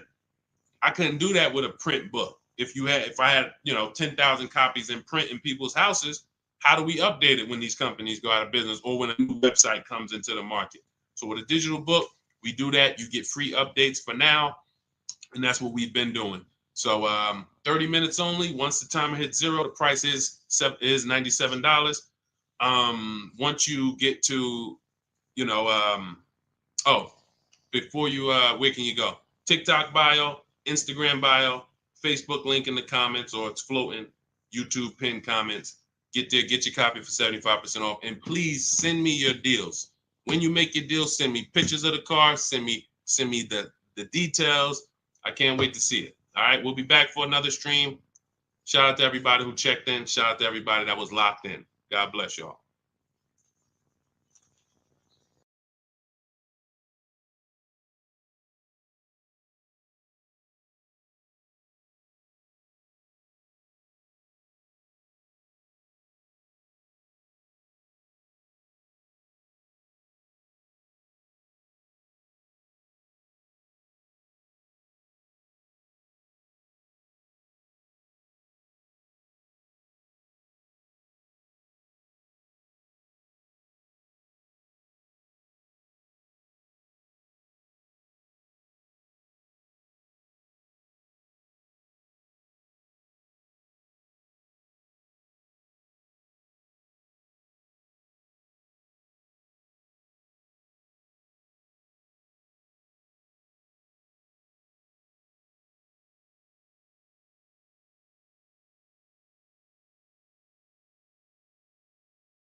Welcome to Car Shopping Questions and Answers. I am your host, publicly known as Deshone the Auto Advisor. We do these shows throughout the week to make sure that you guys know how to have a process to get below market deals. There's three types of prices you can pay with any car: market value, above market value, below market value. Below market value is reserved for the people who have strategies. It's not for the negotiators. Great negotiators pay market value all the time. They never know it. The only way to guarantee below market deals is to master the art of putting dealers against each other, looking at multiple offers. That is how you guarantee below market deals from home. So everything we're going to be talking about today is something we call the cars from home mindset. You do not need to spend more than 30 minutes in a car dealership to pay below market price. What you need to do is learn how to make dealers compete for your business so that you can stop begging for discounts. So you'll see this in a whole different way. We got a couple questions already that came from TikTok.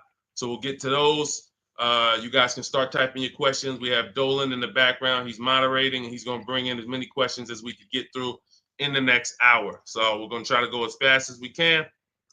Let's get the show on the road. Everything you're about to learn is going to be out of my new digital book. It's called Cars from Home, 7 Steps to Saving Time, Money, and Avoiding Dealerships. And as part of our welcome offer, you can get a copy for 75% off. It's normally $97 and it's worth every penny. You can Google it. You can see it's 5-star rated reviews, but I want to make you a special welcome offer to get your copy at 75% off. You can get it in my TikTok bio and my Instagram bio. Just click the link and it'll activate that 75% off. And for those of you watching on Facebook, you'll see a link floating. And for those of you on YouTube, we have a link pinned in the comments for you. So, but that's only for 30 minutes. Once that countdown hits 0, the price does go back up to $97. So even if you miss it, you want to get your copy. It'll be everything we're talking about. Okay, Dolan, let's get going. You can put the first question in. This one's Angie B. How are you? So I just got pre-approved for $30,000 from Nissan. Should I ask about the interest rate and loan? Yes, you should. We don't usually, in fact, we never get pre-approved from a car dealership. Nissan is, I was at the gym earlier and somebody said, hey, I went into my Lexus dealer and, I said, you own a Lexus dealer? He said, well, what do you mean? I said, you said it was your Lexus dealer. You said, I went to my Lexus dealer. I said, that dealer is independently owned and it's for profit. It's not for you. These people are not your friends.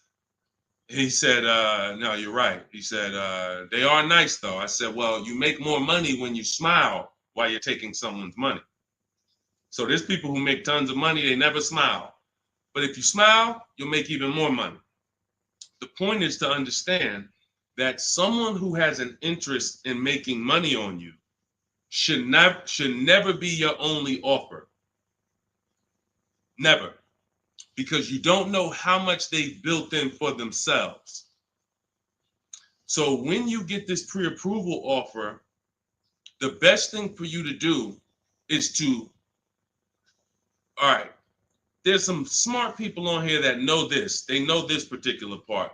You separate your car purchase from your loan. You can't mix these two things. I want you to start looking at Angie. I want you to start looking at your car purchase separate from your loan. There's something I call the 3 pillars of great car deals.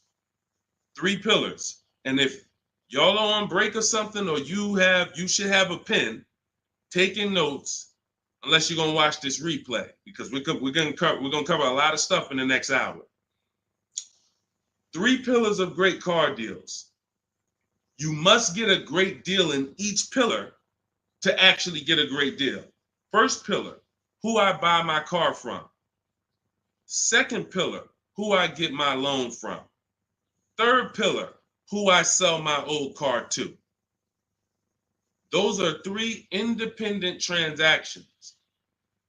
So when you give a dealer your old car, because you said I'm going to trade, now you give a dealer your loan. And you also buy a car from that dealer. You've given them 3 transactions. Each of those transactions has big money in it. How do we know each one of those transactions have big money in it? Well, I spent 14 years in the car business, 5 years Mercedes, 5 years General Motors. That's how I know. But how you can know is to look at the fact that there are companies that only want to lend you money to buy cars, and they want to fight for your business. There's banks and credit unions out there. They don't sell cars. They sell money. They sell money. They want to compete. Please give us a chance to earn your business. You're going to start doing that. There's companies out there, Driveway, Carvana, Kelly's Blue Book Instant Cash Offer, AutoNation, CarMax, Car Gurus, 6 offers. There's companies that buy cars. They pay cash. This isn't Facebook Marketplace.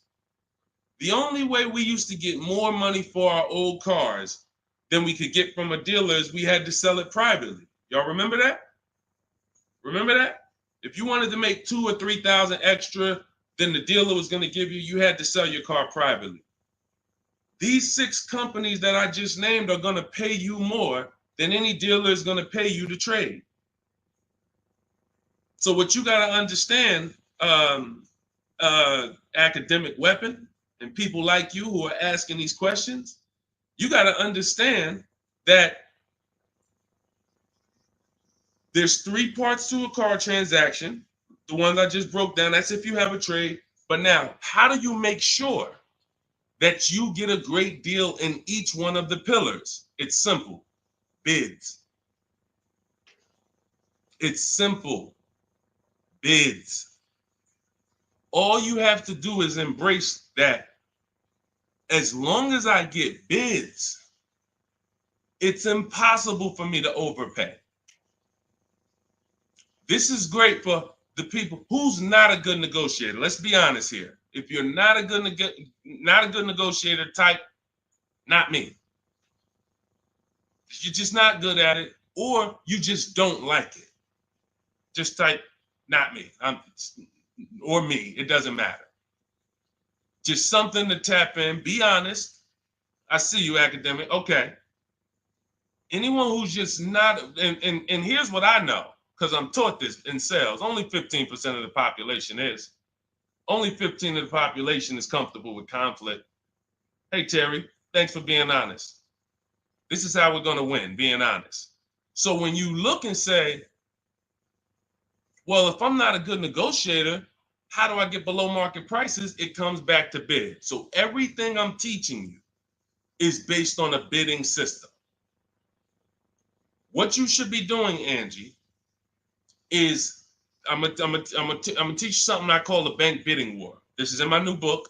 So when you get your copy of the book, you'll see the entire bank bidding war blueprint. I tell you how to do this step by step. The credit bureaus, dealers don't want you to know this, so pay attention. Everyone hit the share button. Shout out to the sharers. I need everyone who shares to hit the share button. If you're on YouTube, hit the like button. Hit the like button, because we're about to drop something on you that I know you've never heard. Pretty much everything you're going to hear you've never heard. But let's go deep on this bank bidding war. The credit bureaus allow you to have multiple lenders access your credit within a certain period of time. And as long as you let them all access it in that period of time, it's going to have the same effect on your credit score as one hard inquiry. So if one hard inquiry on your credit would have lowered your score 9 points, you can have 20 and it'll lower your score the same 9 points. So obviously, if we could have one and we're going to take a 9-point hit, or we could have 20, what's better? With one person competing for our business or 20? So you cannot go into the dealers to do this. You can't say, well, I heard Deshone said I could go to this dealer and let them run my credit, and then the next day I could go to this dealer and let them run my credit. That's not how it works. You cannot do that. What you will do is you will make your deal for your car. First thing you're going to do, Angie, in the bank bidding war process is let's see, are there any special interest rates in the market?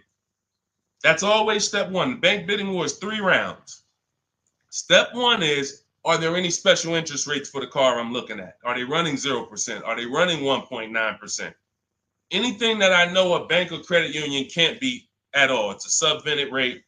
It's like a rebate on a finance. It's the company saying we want to move a lot of these cars. Let's give the people low interest, no interest. Now, once I check that off, there's no special rates. Now we're moving to the next step, which is shopping for our car. Now, I have a tool in my book called the Perfect Budget Exercise. I created a calculator to do this because most of what you need to do when it comes to getting pre-approved is for budgeting. No different than buying a house. They tell you, hey, you're pre-approved for $400,000 at this interest rate and for a 30-year mortgage. Why do they do that? So you can budget. So the only purpose of a pre-approval is to budget. So the problem with these pre-approvals now is they're doing something where they're trying to get over on you. And they just see anytime the public starts to move in a certain way, here comes the scammers, here comes the wolves. Once the public started talking about pre-approvals, every bit of the conversation went there, but they don't want you to get pre-approved and shop competition. They want you to get pre-approved and locked into them. That is what you want to avoid. Anytime you see anyone trying to lock you into them, one dealer, lock me in. Hey, one dealer sent me this letter. Come get this car from us only. Lock me into them. Hey, you're pre-approved from this bank. Lock me into them. That's how you overpay. Because they don't want you shopping competition to find out that that offer from them is not the best offer. I don't care how good it sounds.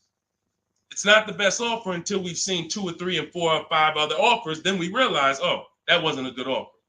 So when they're doing these restricted pre-approvals, where first of all, they want to ding your credit with a hard pull. We don't like that.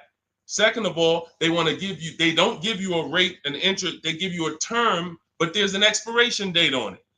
Who's seen that? Who's seen that? Your pre-approval is only good for 30 days. Now, you done already hit my credit with a hard pull. Now I'm out here shopping, and I'm shopping with my back against the wall, and I have pressure not from the dealer that I'm buying from. I got pressure from the bank that wants to loan me money. Hurry up and find a car. If you don't find a car in 30 days, you got to come back and we got to hit your credit again. So what are you going to do when you're out there shopping and looking and you know your pre-approval expires in 2 days? You mess around and take something that you wouldn't have taken if you didn't have that deadline. So this is not what you want to do. This is not what you want to do. Hold on one second. Hold on. And I asked the people before when we did another stream, I said, hey, do you guys want me to do these quick skim over answers so we could get 20 questions answered in an hour, or do y'all want me to go deep on these subjects? And everybody said go deep on it. We like that. So that's the consensus. We don't do fluff answers here. This is car buying. This isn't, buying a pair of shoes. We go deep on answers. So we stay away from these because those were the games. These are the games these lenders are playing now. They don't want us shopping them. They don't want us shopping their competition. They're making a ton of money on interest, charging 7, 8, 9% interest, 10% interest to people who aren't shopping their competitors. We don't do that. What we're doing is we are going to, once we see that there's no special interest rate, we move into shopping for our vehicle.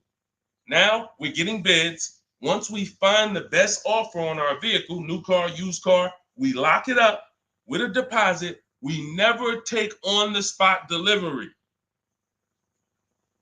Type a $sign if you understand. Type a $sign if you've ever taken on the spot delivery from a car. You went in, signed the paperwork, same day, took it home. Type a $sign if you've done that. We don't want to do that anymore. I'm going to tell you why. On a finance, you don't have an opportunity to shop rates. You got to shop rates. From now on, you will be shopping rates. You're going to have 5, 10, 15 lenders compete to see who's going to give me the best rate. Because if I pay 7% on a $30,000 loan, but I could have got 5.29%. That's probably $1,500. That's probably, and we never go back and refinance. We just end up with a higher rate than we could have gotten. We wonder, we hope, hey, dang, I wonder if I got the best rate. This is what's going to eliminate that. So you're going to put the deposit down. Hey, I'll call you tomorrow. I'm going to go shop my lenders. And here's what we do that no one is teaching. We always let the dealer see if they can beat the rate. We do not only strictly go with our lenders. We don't have enough lenders to do that. If we had 20, 30, 40, 50 lenders that we were shopping, we got like, I show you how to reach out to about 5 in my book, but the dealer might have another 12, 13, 15. So we want all of these people competing. That way we guarantee we got the best rate. So what I want you doing, Angie, is I want you to not focus on one dealer's offer, one Nissan offer. No, that means nothing. You want to learn to separate your transactions. We've talked about the 3 pillars. You're going to bid each one out. And the best part about bidding is you can do it all online. You can do it all from home. 90% of what I'm telling you, 90% of how we buy cars and the people you're going to see, I'll introduce you to over the next hour. You see a lot of people who've learned from me. It's from home. That's why my entire process is called Cars from Home. The book is called Cars from Home. It's a digital book. It'll be in your inbox in 5 minutes, but you got to get there before the 30-minute timer goes down to get you 75% off. It's normally a $97 book, worth every penny. But for the next 30 minutes, if you haven't visited yet, you can get your copy for 75% off. Go to my TikTok bio, the Instagram bio. Don't miss it. You can come back to the broadcast. We'll be here. YouTube, we have a comment pin for you. On Facebook, you guys can see the link floating. Get your 75% off. That way you have all of this stuff step by step for the rest of your life. And when things update, I update the book. So that's another reason I love a digital book, because things happen, things change, new websites come out, boom, I go right in, boom, boom, update it. I don't charge you. Hey, you bought my book 18 months ago, but here's version 2. Send another $32 to, no, I want people to win. If you want to win, you're going to win with me. That's it. I'm not looking to nickel and dime people. That book should be $500, but at the end of the day, I want people to win. We want to make it accessible for everybody. Go ahead, Dolan, shoot the next one in. Skinner, good to see you, my man. Always checking in. Always good when I see you. What's going on? Let me get this book. Go ahead, Angie. Use it and win. Use it and win. All right. What's up, Yo? Good to see you. How can I get your people to help me out? I'm trying to purchase a vehicle in the next 2 weeks. We have a Shop with Deshone program. It's been out. I shop with people all around the country. So I always say, get in where you fit in. Some people are do-it-yourself people. Anyone who's a do-it-yourself person, we have the master blueprint. It's step-by-step. There's different paths. So you're not reading a book on leasing, buying new cars, used cars, high mileage driving strategy. You're not reading all of that and then trying to see what I do. There's paths.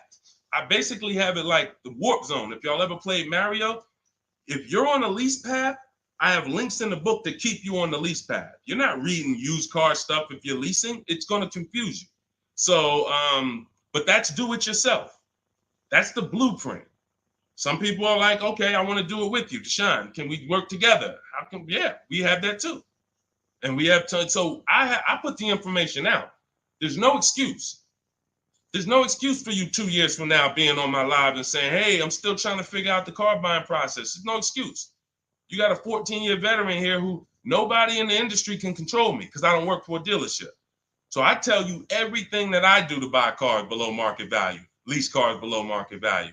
All the people that you see, you guys know, if you've been on any of my streams, you know we share 10, 15 people an episode sometimes who are reporting their deals. So at the end of the day, you get in where you fit in. Get in where you fit in, but find a place to get in. I don't care if you watch all my free videos on social media. Now, once you get my book or you work with me, you can stop watching those videos. There's no point in you watching my videos warning people when you're inside with me and you got my blueprints. So it's just about getting where you fit in. That's all. Go ahead, Dolan. All that information was Shop with Deshone. That's all in my bio. That's all in, any of my bios too. So what are the 6 companies to sell your car to? Great question. Make notes. CarMax, Driveway, Carvana, Kelly's Blue Book Instant Cash Offer. Do not use the Kelly Blue Book algorithm site where you just put your year, make, model in, boom. Your vehicle's worth $18,000. Do not use that. That is worthless. The only thing that matters is cash offers. That's all that matters. These are people who literally, they either send an inspector to see the car, or you go to a local spot, have the car inspected, they go and they cut you a check. Like it's like that. They don't negotiate. Sometimes Kelly Blue Book will patch you into a dealer and they'll say, hey, I might be able to pay more if I see it. We don't usually fall for that. We want strictly, hey, there's no used car manager in this world in this country who can't put a number on a car sight unseen. Like literally seeing it, that car is worth about this. That's what they do all day long. Look at cars in auction, make offers, make offers, make offers. So all of this stuff can be done online. And these are the people who pay more than, see, you're not going to, once you use this process, you're getting bids. Remember that. So if you're like, hey, I'm looking for a 2019 Honda Accord, I'm going to show you how to see the entire market. Because the problem is, there's another guy at the gym, because people know me locally, a couple people know what I do, and they'll come up to me, hey, I'm looking at this car. I'm like, look, I don't do this. I don't do this. I don't care how close you are to me. Like, I don't do this anymore. But, you get the same information. We've laid out the path. But he showed me, I just saw this car, though. I was looking at it. I said, there's probably 50 of those cars within 100 miles. There's definitely 50 within 300 miles. So the whole idea, remember, you have to know the goal of the person trying to sell you something. It's to lock you in to them. They want you to think this is the only one. This is the only offer. No, there's cars are cookie cutter. If y'all ever see these new cars come off the truck, you'll understand. Oh, they sent 4 of those black ones. There's 4. These cars are cookie cutter. And all of these dealerships are competing. So when we start bidding and getting bids and we find the lowest price car in the market, we get the lowest offer on a lease, on a finance. I have all of this in my book. We do this by email. With a used car, we go on the marketplaces. We go on, it's like shopping on Amazon or BestBuy.com or Walmart. We're going to all the marketplaces for used cars, and we're just screening it down. We'll talk more about that. If somebody wants to know how we screen down used cars, feel free to ask that question. But the point I'm trying to make is once you have found the lowest car in the market, that dealer knows they're selling that car at the lowest price in the market. So they cannot turn around and beat all of these other offers that Carvana and CarMax and all of these companies made to buy your car. They'll be out of business. You can't be the highest price. You can't pay the highest price to buy people's cars and then pay the lowest and then sell your car for the lowest price. You're just not going to make any money. So what we do is we find the person who wants to buy our car for the highest price. That's step 2 in my books, the equity assessment process. Those 6 companies that I named. We do this with leases too. We sell leases too. I've been talking about this for 3 years, and I know there's still people who like, Deshone, I didn't know you could sell a lease. If you didn't know, type a question mark. If you didn't know you could actually sell a lease and pocket cash if you have equity, type a question mark. So once we do the equity assessment, we've seen this is the company that's going to pay me the most for my old car. Now we're shopping for our new car. This is the company that's going to sell me the new car for the lowest price. 2 pillars. 2 pillars. You see what I'm saying? That's 2 pillars of our car deal. Guaranteed we paid, got the most for our car. Perfect, check. Got the least car, got the lowest car in the market based on bids, based on multiple offers. This is how it's done. And this stuff takes an app. Like when you guys get good at this, you'll be able to do this in 90 minutes to 2 hours. 90 minutes to 2 hours. I can get any car I want below market value. I'm going to pay less than everyone else. It won't take me more than 90 minutes. You'll get there. In the beginning, 2.5 hours it's going to take you to go through. You're going to be fumbling. You're going to be overthinking. And once you just get to trust in the process, you'll see, okay, this is a 90-minute process. Now, I don't want you rushing your shopping. It's a big point before we go to the next question. Too many of you are rushing your shopping. That's why you're ending up with cars you don't like in 3 months. We don't rush that. We don't let anyone rush us into making a decision on the car we want. Step 4 in my book, in my process, I call it shopping, not buying. You're going to enjoy shopping the way we shop because no one pressures us. We don't let them. We enjoy our shopping process. We're only there to test drive. We take our time to decide what we want. Now, once we decide what we want, it ain't taking us no more than 90 minutes to get it. But the deciding of some of you might spend 3 months deciding what you want, and that's okay. Visiting dealerships, driving multiple cars, perfectly fine. But we don't, the problem is when you turn shopping into buying. That's the problem. You tell your kids, hey, kids, we're going to go out, we're going to look at cars this weekend. Yes, oh, God, Daddy, we're getting a new car, Mom. Yes, great. All right, we're going to go look. First, we're going to go to Toyota. Then we're going to go to Honda. Then we're going to see the Chevy. If we had time, we'll test drive a Nissan, and it's going to be a good day. All right, perfect. You come out there, you drive the first car. Next thing you know, Daddy's sitting down, Mommy's sitting down talking to the salesman. That's where this is where you ruined your shopping. You ruined your shopping. What is Daddy doing sitting down? Why are you sitting? Daddy, I thought we was going to Honda next. What happened? 4 cars we were going to drive. Yeah, but they said we got a good deal. It don't take them long. If you let them catch you, it don't take us long to catch you with something. Hey, we have some great deals today. The manager said this morning, we're not going to turn down any good deal. We're so far behind our goals. Anybody who makes us a reasonable offer today, the next thing you know, you're not shopping anymore. You're talking about buying. Y'all see the difference? Type locked in if that makes sense. That's why we had a specific step in our process. It's step 4. It's called shopping, not buying. Shopping is deciding what you want. Buying is coming home, getting multiple offers on what you want. And we don't mix those two. This is how you enjoy the process. This is how you wake up in 6 months and you still love the car because you took enough time to make your decision and you didn't let anyone rush you. We're not gonna let anyone rush you if you're doing this my way. Go ahead, Dolan. Roll the next one. But yeah, get those 6 companies. Get your equity assessment done. What's up, Terrell? Good to see you.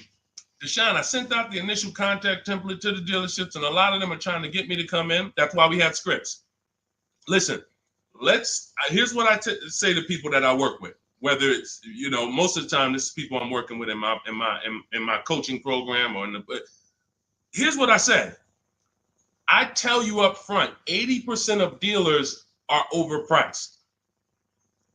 80% of dealers are here to make the process difficult because the more difficult they make the process, the more money they make.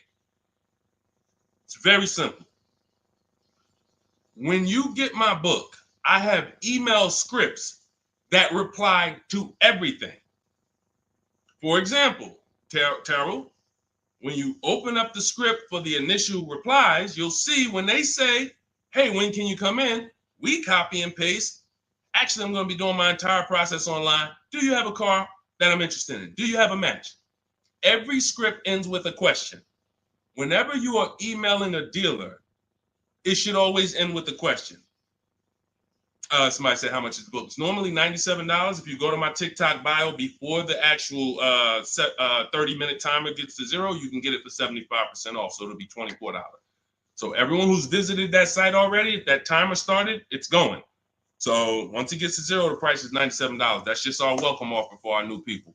And you have a link in the YouTube comments as well as Facebook floating. You guys can see it. Instagram bio. Go activate your 75% off. It'll be in your inbox in a minute. But that's the whole thing. So let me read the rest of your question to see if it was something different. And a lot of them are trying to get me to come in and talk to them and test drive. What to do next? Resend another template. Well, there you go. No, you don't resend another template. We actually use the scripts. See, the reason why I know everything they're going to say is because those are templates too. When you guys get these emails, who gets the emails from dealerships? Hey, Jane, we love your 2016 Kia Sorento. We have a customer looking for that. My used car manager just said he needs that vehicle. Who's gotten that? Who's gotten those emails? Type me. Type me if you gotten it. Hey, I can get you out of good news. We looked at your 2021 Honda, and turns out we can get you in a new one for around the same price. When can you come in? Or when can we have a conversation? Right? Thank you, Dion Skinner. Okay, look, how do we know? How do I know you all are getting those? Because we sent them from the dealership. We sent them from the dealership. Listen, if you're not tagging your best friend into this broadcast, you're being a little selfish. Because your best friend's out there right now and they need a car and they about to go and overpay.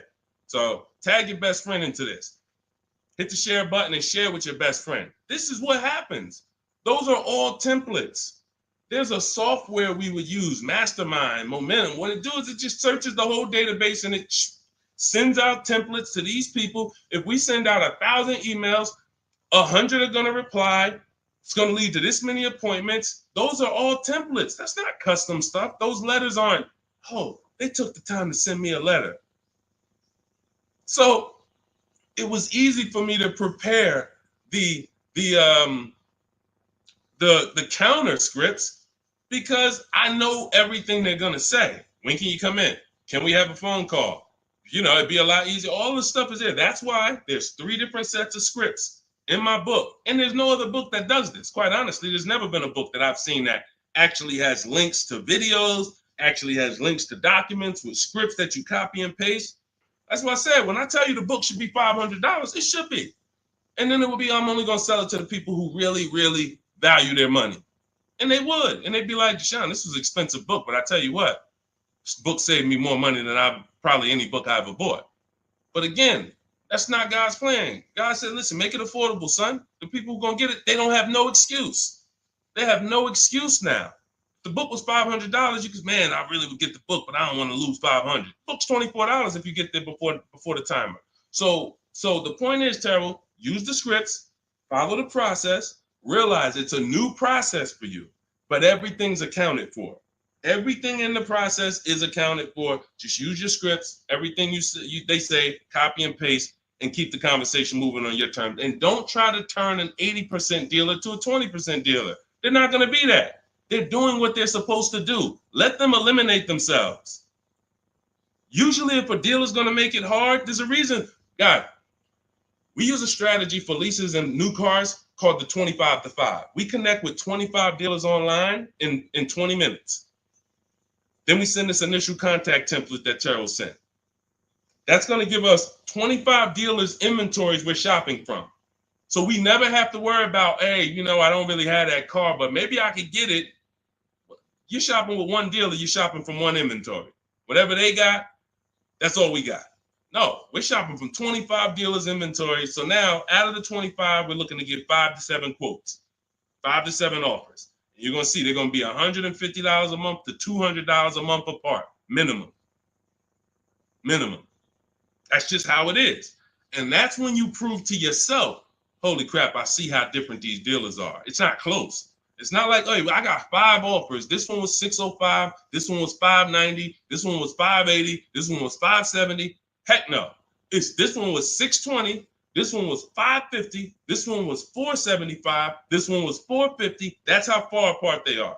The 80% make big money, big, huge commissions. Like, it ain't like, so the 20% are the people who we want to find and do business with. These are the people that compete. They want to beat their competition. We find them and we buy from them. Great question. Thank you, Terrell. Good to see you. Next question, Dolan. Oh, man, good question. And that's very common. Again, very common. It's a new process. All right, I said that's the same question. Same question, Dolan.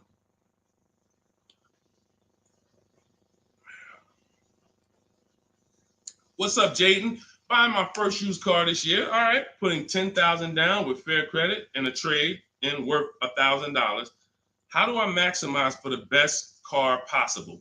First thing we want to decide is, should we be buying or leasing? This is very important.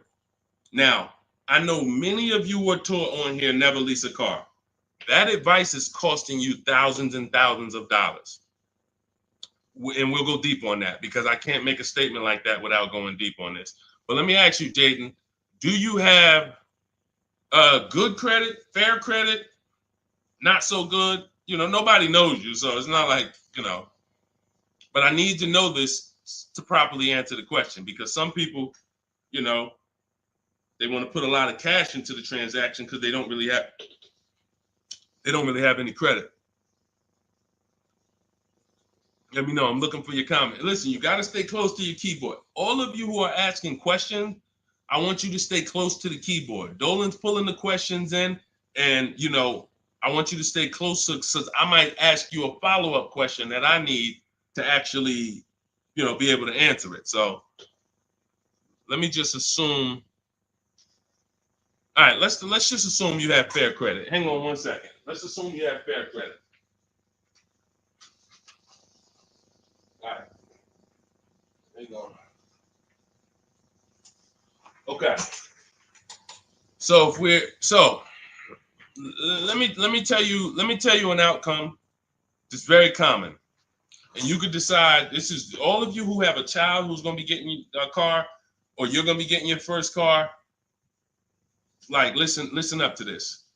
We go wrong buying people their first car a lot of times, because typically when you buy a car, what's happening is you have to pay for the whole car.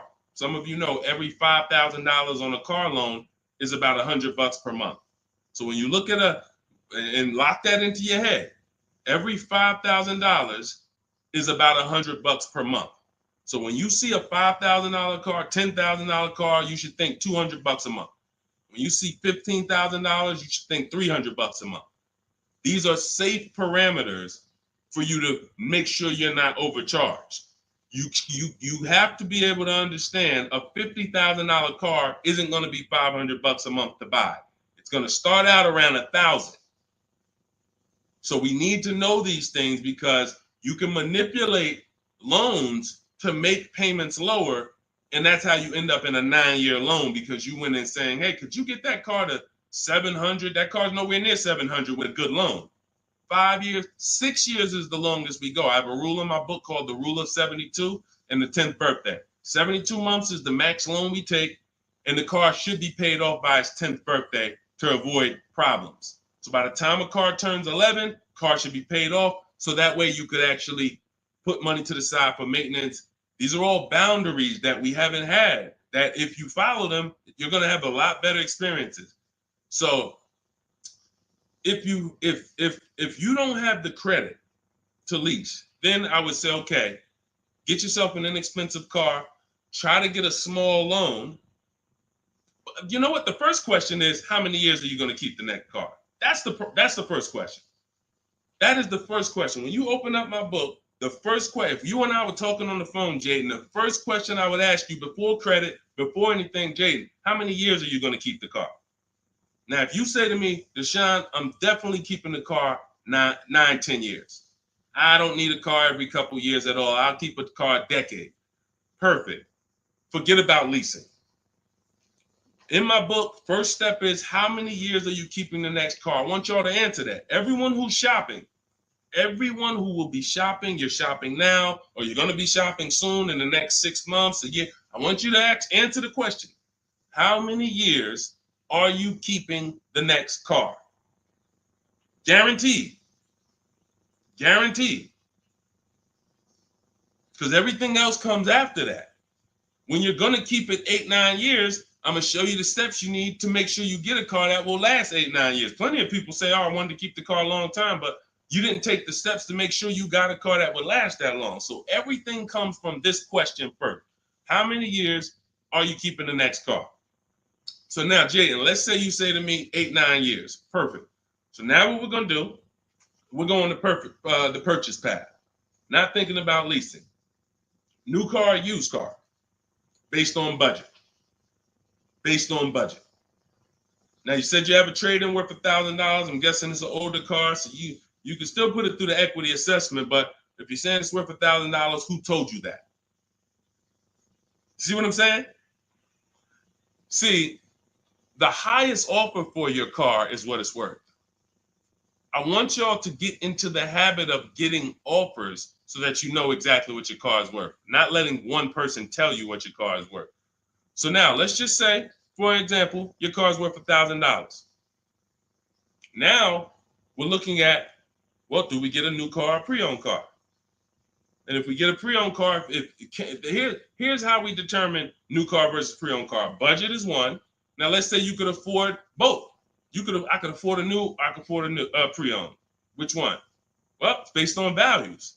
Some people, you only get a new car every 10 years. You're like, hey, I want to get me a new car. Because at the end of the day, over a 10-year period, the amount you pay for the new car, you'll get some of it back on the back end. And some people are like, I want to get a new car every decade. I want to treat myself. I could afford both. Some people are like, hey, I can afford both, but I'd rather knock 30% off. I don't need the latest one. I'd rather knock 30, 40% off what the price would be. It's just different values. There's no right or wrong there. In my book, I teach you both of those things. When you get to that step, that's how I help you make a decision. So sounds like, I would need more information. That's why I'm asking you, because I don't teach a one size fits all thing. I teach based on where you're at, here are your options. Pick one.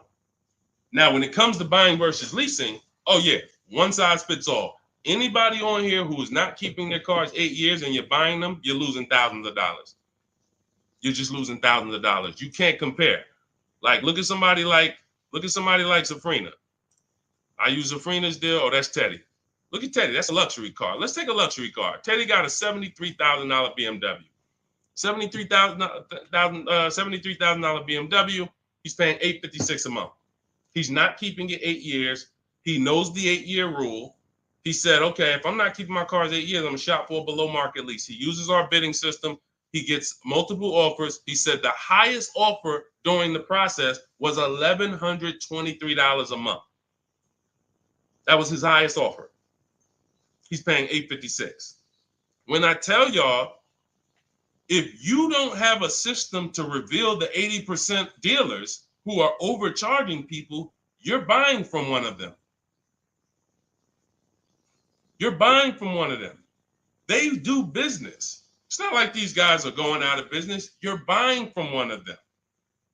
And you see, but Deshone, they told me this was the best deal that they could, this was their best offer. It was their best offer.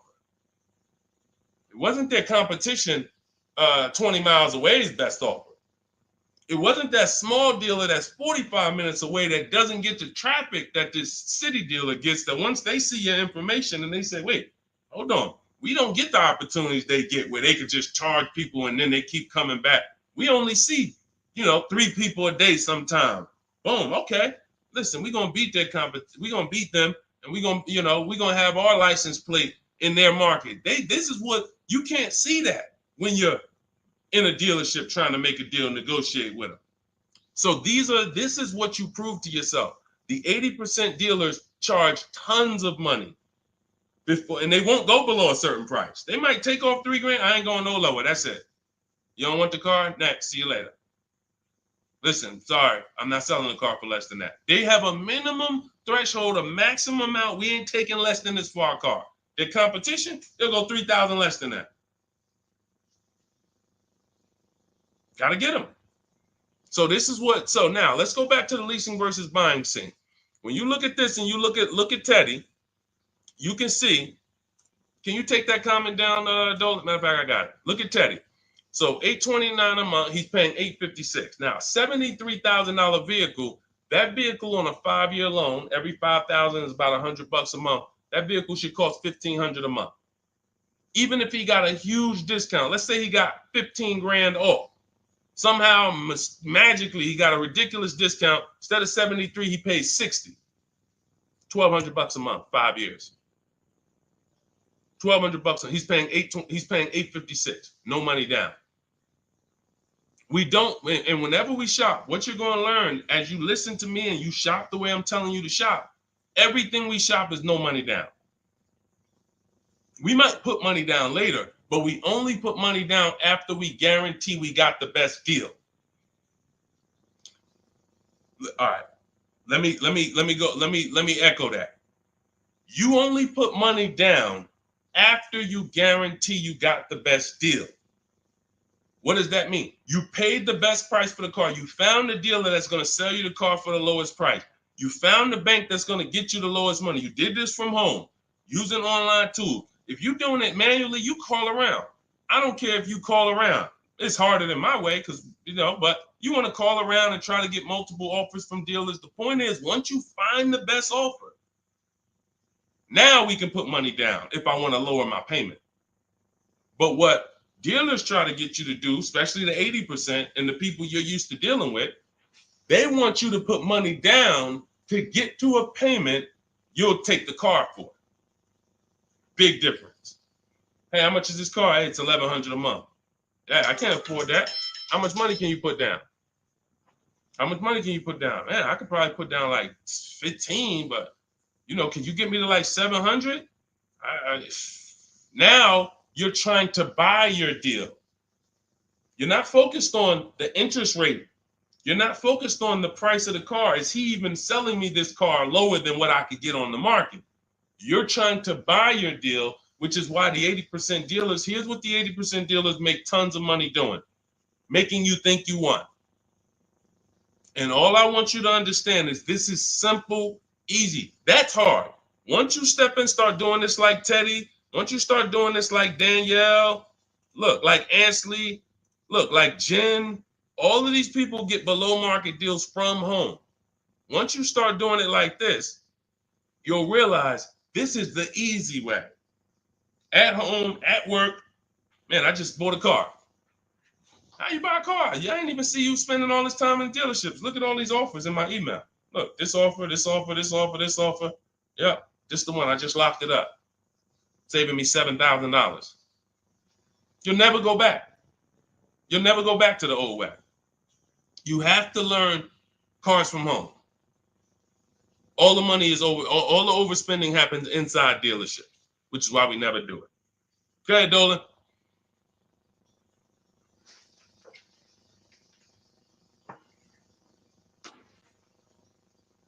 Let's go, Dolan. Keep them queued up, bro. Let's go. To Cali, good to see you. Should you put a down payment on a car? Well, that's just what we were just talking about. What we were just talking about was, all right, let's talk down payments on leases. First of all, you got to realize something about a lease. Whenever you put a down payment down, if the vehicle's stolen and they don't find it, or if it's totaled, you don't get the money back. I'm not a fan of putting huge money down on leases, but unless you do one thing, you assess, well, two things technically. There's only two ways to lose your down payment. Car's stolen and they don't find it, or it gets totaled. So here's what you ask yourself. How many cars have you had stolen in your life? Some of you are going to be like, man, 3. I wouldn't be putting down payments on leases. Some of you like, Deshone, I never had a car stolen. Thank God. All right. You can check. You can check. Now, second question. The vehicle you're buying, what's the chances if you get into an accident, it can get totaled? You're buying a huge Jeep. You're buying a huge S-Class Mercedes. You're buying something that's very hard to total. You're good. You're good. You're buying a Honda Civic, putting $5,000 down on it. It's not a good. You're taking big risks. Big risk. So that's how we assess leasing. But here's the thing. This is how we shop for our leases. This is all in my digital book.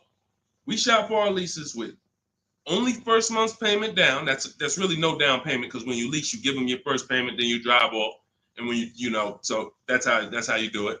So first month's payment out of pocket, 12,000 miles per year. And we put taxes and fees in the payment. That's it. That's it. We get all our offers that way. The dealer's going to give you the offer based on how you told them to give it to you. If you told them, hey, just work me a lease out, They're gonna work you out a random lease, $3 grand down, boom. When you see these commercials, these are not deals. Listen, you cannot never judge. I told y'all at the beginning of the stream, it's 3 prices you can pay for every car: market value, above market value, below market value. Those are the 3 prices. Below market price is the people who got skills. That's the stuff we're talking about here. Below market comes from bidding. When you look at these offers, look at these commercials. Look at. Let me show you a deal.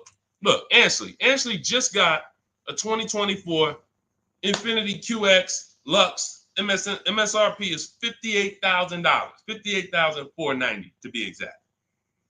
Said I'm only paying $554 a month with my first payment down only, right under 1%. Now, some of you, if you're savvy, you've heard of the lease 1% rule. That's been around for probably 30 years. I created the 1.5% rule because people were overpaying for leases. People knew, the savvy people knew the 1% rule. They knew this is great value. This is a steal. You get a lease under 1%, no money down, you stole a vehicle. Doesn't mean it's your best deal because Zafrina got 0.88. So she got 0.88. So just don't think, again, bids. Bids. It's like, hey, you don't know how much you're going to save on the car. She didn't know she was going to get 0.88. She knew the 1% rule. She got her offers. She ends up closing the deal, $579 a month on a $65,000 vehicle. So this is how you shop. So once you get an offer, if it's between 1% and 1.5%, that's good value on the lease. The closer to 1, the more value. But in order to get 1, you need rebate. You need we don't understand sometimes the lease program. The dealer can't control that. So what we do is we shop. When you see a deal that's 1.1, 1.2, 1% low, that means there's a lot of rebates there. There's a lot of there's probably great residual, low money factor, which is the interest rate. You can't control these things. All you can do is bid it out. Now, once you get to a payment and you're like, okay, I already know I'm under 1.5%. I got my 5 to 7 offers, so I know this is the best offer. But I want to drop my payment probably another $50. Now you put money down. You see what I'm saying? Type $signs if you got that. You shopped your deal. You got your offers. Type a $sign at that click. I'm talking to the people that's locked in. Listen, I know, unfortunately, we live in a world, a lot of people distracted. We sit here, we could talk big money all day long, and it's just flying past it. They got 100 other things on their mind.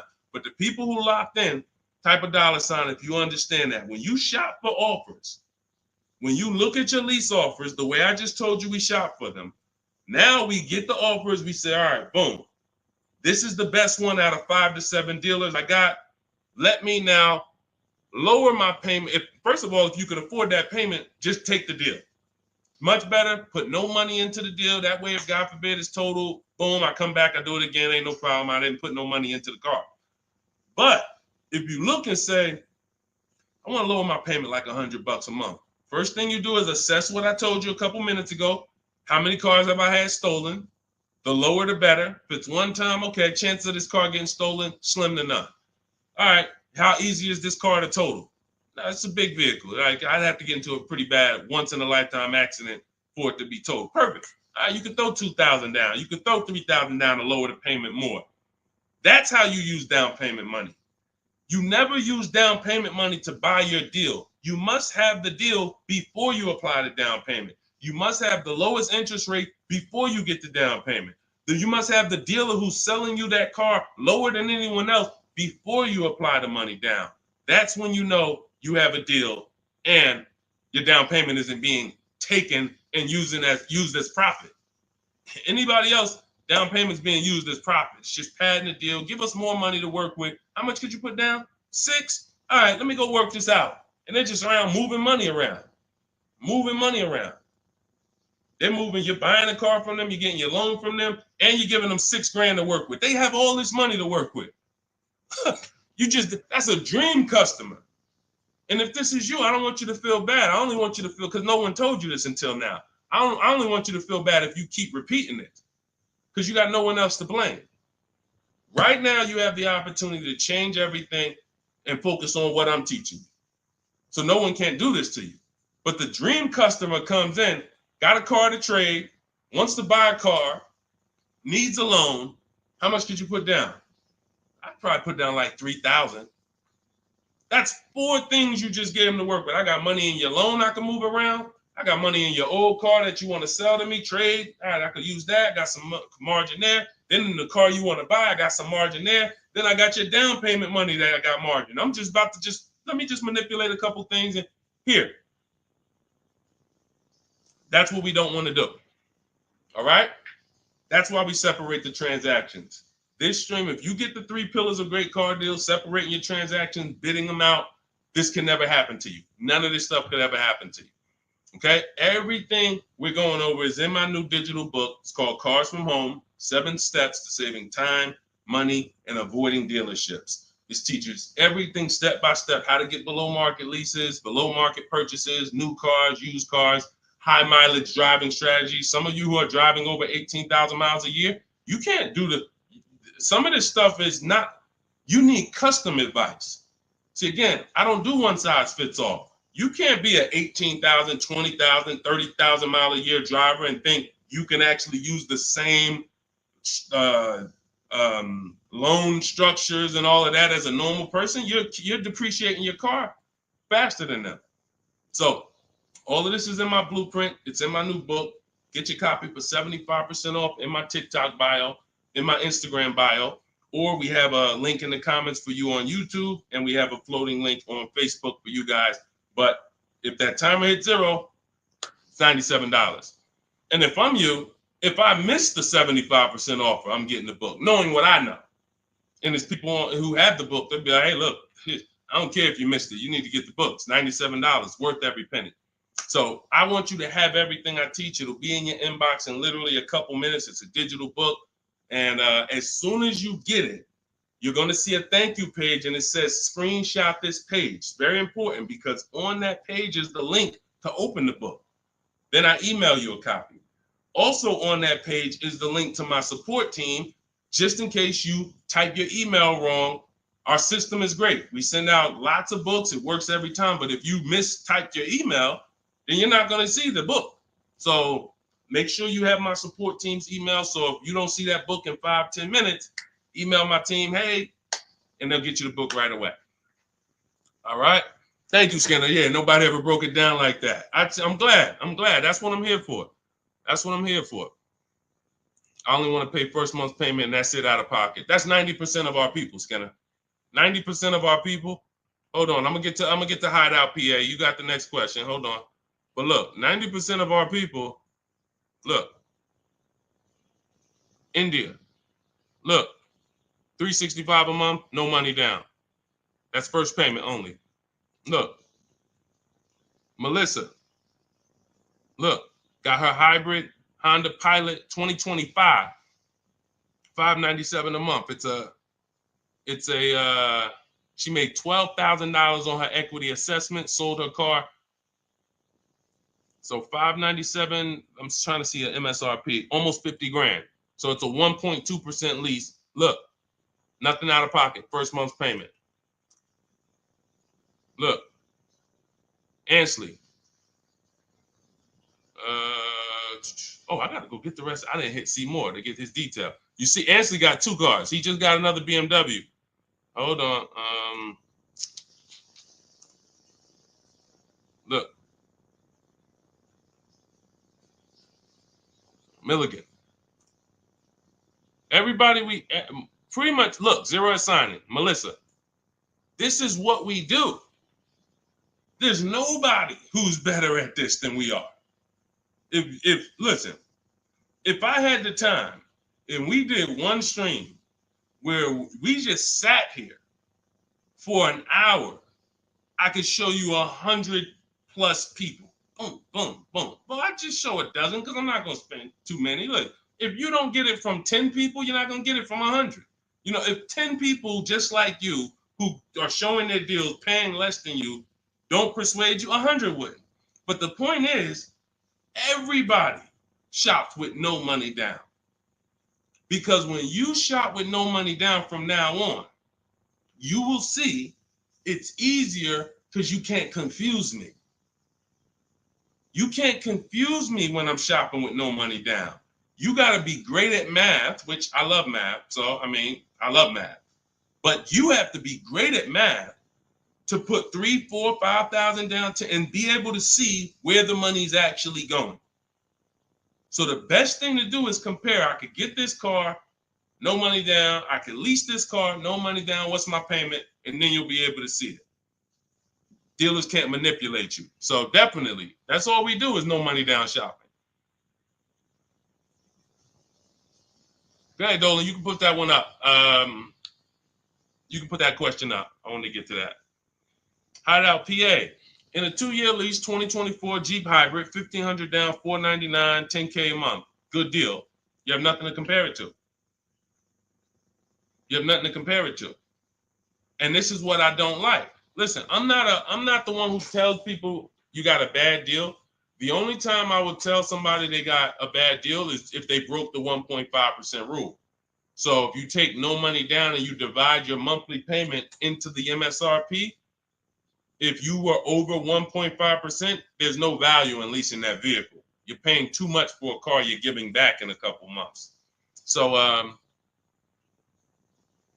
on. Sorry. Yeah. So, sorry. So, but when I look at your deal, the reason why I hate this is because you've already gotten the car and you're driving around and you don't even know you got a good deal. You're wondering if you got a good deal. That's very disempowering. It's a very disempowering position to be in. But had you gotten 4 other offers, you wouldn't have to ask me that.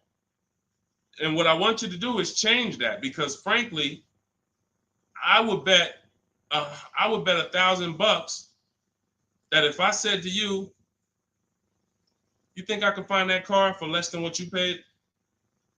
Bet me some money. Would you bet me $1,000 that I can't find that exact same car you got for a lot less money? Would you take the bet?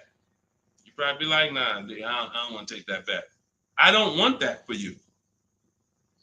I don't want that for you. I don't want that for any of you. Driving cars, and if God forbid you see Deshone the Auto Advisor one day and you're like, and I'm like, hey, yeah, you just got the car? Okay, great. If you don't feel like, hey, listen, I got 5 offers from these dealerships, and the one I picked, they were so much less than everyone else. See, I know you use what we're talking about. I know the people I run into that use what we talk about. They come up, the first thing they're doing is saying who made them the best offer. They're saying, hey, the dealer couldn't beat the rate I got from the credit union. I know you're using what we teach. They're like, yo, I had to go 150 miles to pick it up in the next state because they made me the best offer. I know you're using what we teach. That's when I know. When you come in and ask, hey, what you think about this deal? We have nothing to compare it to. So we look at something like, let's just take an average deal. Let's take an average deal. Let's take a big money savings. Let's always use Sean for an example. Because what you're trying to do when you're not getting bids the old way is you're actually feeling for the bottom, and you're hoping, I hope this price that I paid was the bottom. Shout out to the people running the likes up on TikTok. Every time y'all hear something y'all like, just keep tapping the screen for like, spend 10 seconds just, man, you know what? This dude is going in over here. Just spend 10 seconds. Every time you hear something you like, tapping the screen. Shout out to y'all running the likes up. But when you look at, hey, look, I lost my train of thought. What was I talking about? I don't even know. That usually happens once I've been on for about an hour. That usually starts happening. Hideout PA just bought the book. Awesome. Listen, I'm answering your question right here. So, and look, next time, that's the thing. So again, I cannot tell you, oh, the MSRP was 49,000. Okay, so 49, 1,500 down. That's about a 1% lease. Solid. We don't know if you could have did better though, and that's the point. Again, Zafrina. Funny story about Zafrina, and she got this 0.88% lease, right? You're probably a little over 1% because you put about 1,500 down, so that $1,000 probably would have put you about maybe 1.1. Still great value, absolutely great value. great value. But Zafrina called me. She was shopping for a Jeep Grand Cherokee. She didn't call me, but we you know, she's in my program. Again, we have Shop with Deshone, Shop with, you know, blueprints. It's all up to you. However you like to learn, we provide it. So she was shopping for a Jeep Grand Cherokee, and the best offer she had was like 1.1, and it was solid. But she was coming out of a Jeep where she was under 1%. Her lease was up. She was under 1% on her old lease. And she said, the guy told me if I take the hybrid version, or the electric version, he can get me down to 1%. No, I think she was maybe 1.2 on a Jeep Grand Cherokee Limited at the time. She said if I take the hybrid version, he said I could do a 1%. He could get me to like 1%. I said, okay, if you're going to look at the hybrid, the electric version, that's an entirely different vehicle. The same dealers that you've been getting the offers from, run it past them now. That's a different lease program, different vehicle. Yeah, he might be able. Now look at this. Here's the big part. He was selling her the standard version lower than everybody else. But then he flipped her to the electric version because it had a better program. She ran the lease again, and another dealer sold that vehicle lower than everyone else. This is why this round robin system is so fun and empowering and revealing. You cannot trust any one dealer. We put them against each other, and that's how we win. So she ends up getting a 0.88% lease, $579 on this $66,000 Jeep. So that's the only thing. Even when we get a great deal, you never walk into a dealership say, get me to 1%, get me to 1.2, get me under 1.5. We don't say this stuff. We get bids. We never know where the best deal is going to be. We just never know.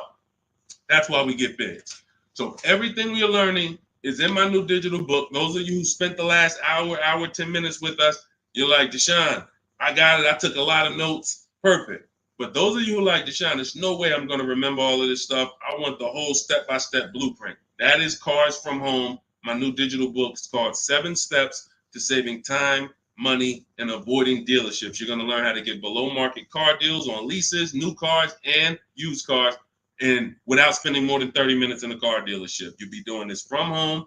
Everything we do is putting dealers against each other, making banks bid. We don't beg for these discounts. None of these people you saw me share, they know we don't do any begging. We are the prize. You are the prize. You haven't acted like it. You haven't accepted it. You haven't shopped like it. You're begging. Hey, come on, can you take off another $50? Come on, $25 a month. You're going to lose a deal over this. This is begging. You're begging someone to give them a $50,000 transaction. We don't do that. We're at home, empowered. Everything we do is in there. You have it in your inbox in literally minutes, and you can get it as long as you get there before the 30-minute timer is up. You get it for 75% off. So you won't pay the normal $97 price. You get your copy in my TikTok bio, in my Instagram bio, or you can click the link in my YouTube comment or Facebook below. So shout out to the people that's locked in. Skinner, shout out to you, Hideout PA. Shout out to the people who are like locked in. I know I can only help a small percentage of people. That's the sad part. The sad part is when I came to the internet, a bunch of smart people who studied the internet, they do this. I never sold any products on the internet. They told me, Deshone, doesn't matter how inexpensive you make it, you can't help everybody. They're not mentally gonna let you help them. I said, no, that's impossible. Nah, I said, look, no way. No, I'm gonna be so transparent. I got the industry experience. We got hundreds of testimonials. They go to all my pages. They can see their peers, people just like them, grandmothers, single mothers, all that. They said, Deshone, none of that matters. You can only help a small percentage. And they've been right. And I used to be disappointed. I really did. But now I focus on the people who are locked in. Whatever God gave me, whoever God assigned to me, I'm focused on you. That's it. So I'm here to make sure Hideout PA wins. She got the book. I'm here to make sure that Skinner wins. I'm here. Anybody who locked in, hey, Deshone got the book. You talking to me. I'm the 10%. I'm the 20%, whatever percentage it is. But the rest of you, you got to evaluate yourself because you're going into a very expensive purchase that is the second most expensive purchase you're ever going to make. And you're going in to deal with sharks. Like you really live that. Like you're really ready for that. I spend more time warning you of what the inside is like because I've been in the inside. I can go back to sell cars if I wasn't running a company to educate you guys. I can make $200,000, $300,000, $400,000 a year selling cars.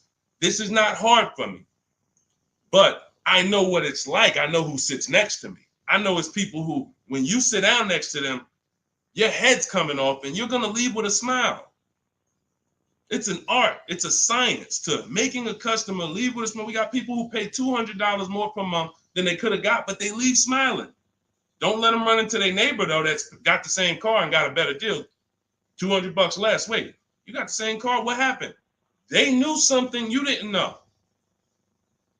So that's my warning. Shout out to the people that's locked in. Get your book for 75% off. Make sure you screenshot the thank you page. The book is right on the thank you page. As soon as you pay, you can download it, add it to your inbox, and just use it and win. And make sure you email me your success stories. All right. I'll see y'all in the next stream. God bless you.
And answers. Welcome to Car Shopping Questions and Answers. We're about to go very deep to make sure that you get the answers you need when it comes to buying or leasing your next vehicle. And we want you to have below market strategies. You can't pay market value and you can't pay above market value.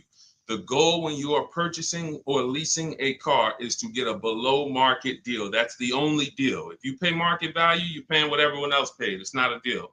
If you pay above market value, you're paying higher than what most people pay. It's definitely not a deal. The only deal is below market value. I see you, Rachel. We're gonna start off with you. I see your question on coming in on TikTok. So Dolan, we get ready to pull these questions in.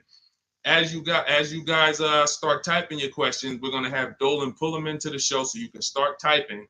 And I want you to know that everything you're gonna learn over this next hour is out of my new digital book. It's called Cars from Home. 7 Steps to Saving Time, Money, and Avoiding Dealerships. I wrote this book. I put 14 years of industry experience in the car business, working with dealers, working inside Mercedes-Benz, inside General Motors, and I created a 7-step process for you to get below market leases, below market finance deals, below market loans, below market cash purchases, below market used cars, and I have high mileage strategies in there for those of you who drive over 15 or 18,000 miles a year. It's all in there step by step, and you can get your copy for 75% off as part of our book launch offer. You can click the link that's floating on Facebook. You can click the link below on YouTube. We have a comment pin for you, and inside my TikTok and Instagram bios, you guys have a 75% off link for 30 minutes. Once that timer goes to 0, the price does go back up to $97.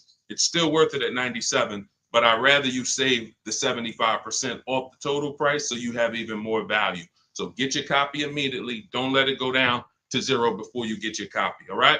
Let's get started, Dolan, with the first question. Start typing your questions, guys. We're going to get through as many as we can in 1 hour. And as you come in, can you hit the like button? It does matter. It does activate the algorithm. It does let these platforms know that we need more people over here so we can help them protect their money. Okay, this question came from Rachel. what's the best time to get a car? I drive a 2014 and I own and I owe $18,000. What is the best advice you can give on trading a newer vehicle? It's under 18, it's under 100,000 miles. Okay, Rachel. So one of the things that the first sense I get is I don't like you still owing that much money on a car that's 10 years old already. I have a rule that I teach. It's called the rule of 72 and the 10th birthday. That means that you never want to take a loan longer than 72 months, but you also don't want a loan on a vehicle past its 10th birthday. And I'm going to tell you why. In 14 years in the car business, I've seen tons of people have things go wrong about the 10-year mark. Now, there's nothing wrong with things going wrong because that's why you have a car, so that you can put a little money into it, maintain it, and keep it driving for as long as possible.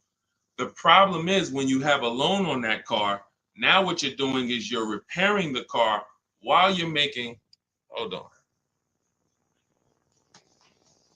I had to turn the Bluetooth off. Okay, so the problem is you're repairing that car while you're making payments on it. I call these the four expenses. The four expenses for a car are what you pay for it every month, if you have a loan, what you pay for gas, what you pay to repair it, and then what you pay to maintain it.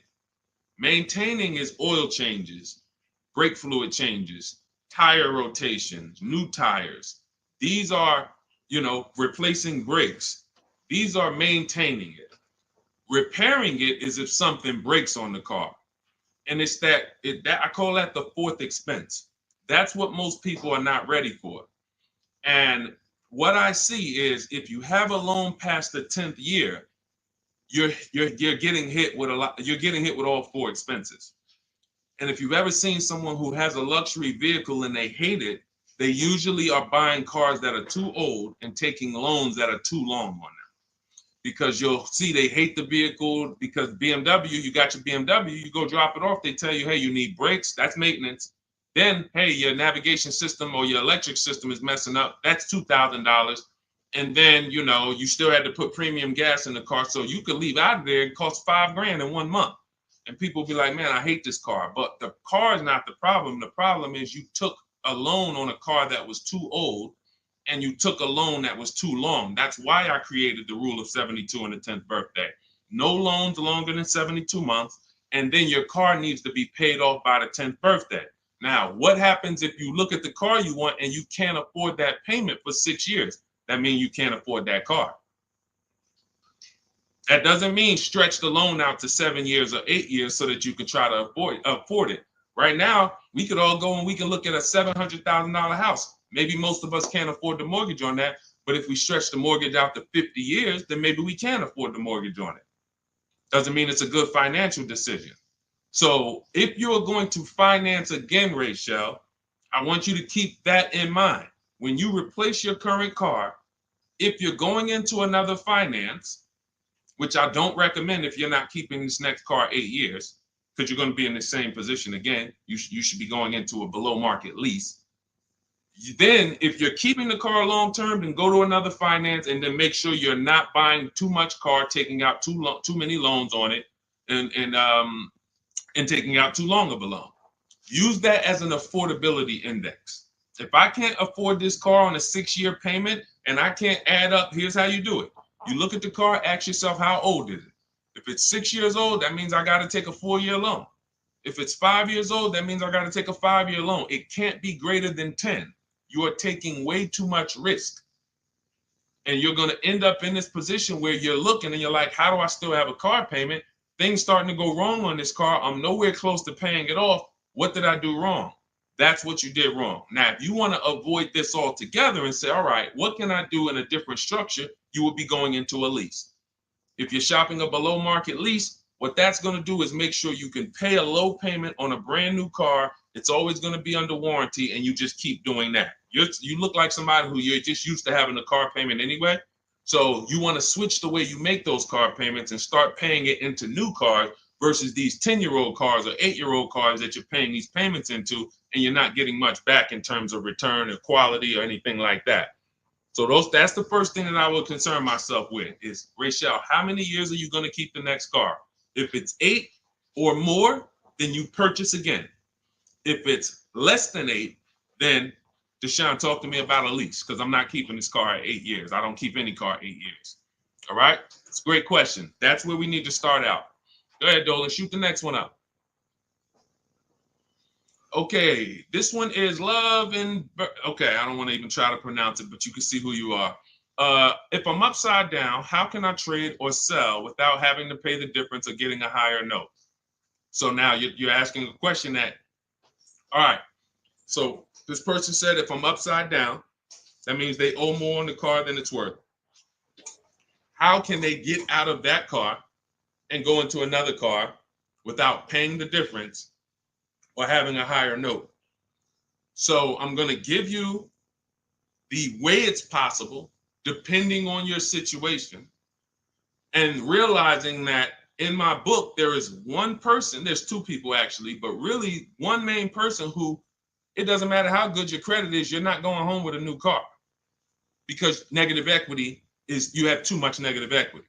So there are cases where doesn't matter. You come in with an 800 score. I call negative equity the bad credit for people with good credit, because it's the only time when I was in the dealership, people would walk in and they would say, you know, okay, we look at a car and then we look at their current situation and the maximum amount they can pay. And then we look and say, hey, look, the bank's not going to approve this. You can't roll over 10 grand of negative equity to that $30,000 car and do no money down. So there are circumstances where you've dug yourself too deep, and the only thing that's going to do it if you don't have money is time and paying down the vehicle. So let's talk about if you're not in that situation. First thing I'm doing is I'm going to CarMax. I'm going to driveway.com. These are websites. This is because you notice what she said. If I trade or sell, that's very important, because some of you've been on the stream, you know we don't sell. I mean, we don't trade. We always sell our cars to cash buyers. You know, that come, they write big checks, they pay more than dealers. So the first thing we're going to do is visit these cash buying websites: CarMax, Driveway, Carvana, KBB Instant Cash Offer, AutoNation, and Car Gurus. That's going to give you 6 independent offers. Now, once you get those 6 offers, that's going to tell you how much negative equity you have based on your payoff. You need to call your bank and ask them, how much is my payoff? That's the amount you owe. Don't look at your statement. Call your bank, make the phone call, and find out your payoff. Now, you look at what your payoff is, and you look at what your highest offer is. If your highest offer is the same as the payoff, you're break even. If your highest offer is 20, but your payoff is 15, that means you got 5,000 of equity. If your highest offer is 10 and your payoff is 15, you got 5,000 negative equity. So now the best thing to do is what I call pay the difference. Because when you pay the difference, now you can go into your next transaction and you can do a clean transaction. Clean transaction. So whatever deal you get on your next car, it's clean. You're not bringing any baggage over. You can shop multiple offers. There's no limits. But if you can't pay the difference, now you have to do what we don't like doing, which is trade. And there's going to be a ton of people with negative equity, because a lot of people bought cars that were overpriced from 2020 to 2022. You know, we were trying to warn people to lease, to ride out the market, buy inexpensive pre-owned cars to ride out the market, or, you know, keep their current car and not shop if they didn't have to ride out the market. Some people didn't take that advice, and they went and they overpaid because they had no shopping strategy. And now they're going to be 15 grand negative equity trying to get another car. So if you can't transfer, you know, there's limits to what you can transfer. If you can do what we teach and you actually can shop the market the way we teach, you might get a deal like this. Let me show, this is Milligan's deal. She just made this deal a couple days ago. It was for Mercedes-Benz brand new EQS. It's an EQE. It was a $79,000 vehicle. Using our shop from home strategy, she never left the house to get this discount. She went from $79,000 to $51,000 on a brand new vehicle. And if you're on Instagram or if you're on YouTube, you guys can see this. So we can't share the entire versions on Facebook and on TikTok. But if you like, anybody who wants to see, okay, I want to see these things that Deshone is, you can go right to our YouTube page, Deshone the Auto Advisor. And you go right to Instagram and you'll see the actual documents. This is her deal. She's posted up $79,000, $51,000. Why is this so important? Because when the bank goes to lend on this vehicle she bought, they're lending based on the fact the MSRP is 79. So the banks will usually lend up to 20% more of the MSRP if you have good credit. So 79, the max they'll lend is another 20% of that. So let's say, $96,000 is the max they're going to lend on a $79,000 car. So let's just say you have 15,000 negative equity. Now, you don't know how to shop. You don't get the same discounts we're getting. You don't have that same thing. You can't slap all of that negative equity on and your taxes and your fees because you're going to blow out the loan to value ratios. The bank's not going to approve it. But when you find a car that has specific rebate, and we don't know this, she didn't know she was going to save $25,000 off this vehicle. What is that? Almost $30,000 off this vehicle. She didn't know that. She just said, I like this vehicle. Deshone, I'm going to use these shopping strategies, same strategies you'll have in my book. It'll literally be in your inbox in minutes. Same strategies we've used to help people do this all around the country. Now, all right, I saved almost 30 grand. Now I can bring my negative equity of 15 grand over to this vehicle, bury it, and I'm okay. So it's very important. The more negative equity you have, you are targeting a vehicle, or you're trying to find a vehicle where you can get such a big discount, you can transfer that over, go from a non-quality vehicle usually to a quality vehicle, because you're already in a vehicle that's not worth what you owe. That's important to understand. You're already in a vehicle that's not worth what you owe.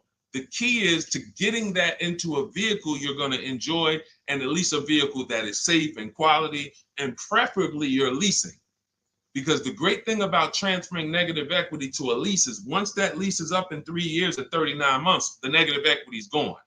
When you transfer that over to a finance, another 5 or 6 year finance, you're bringing the negative equity over, stretching it out for 5 or 6 years and putting interest on top of it.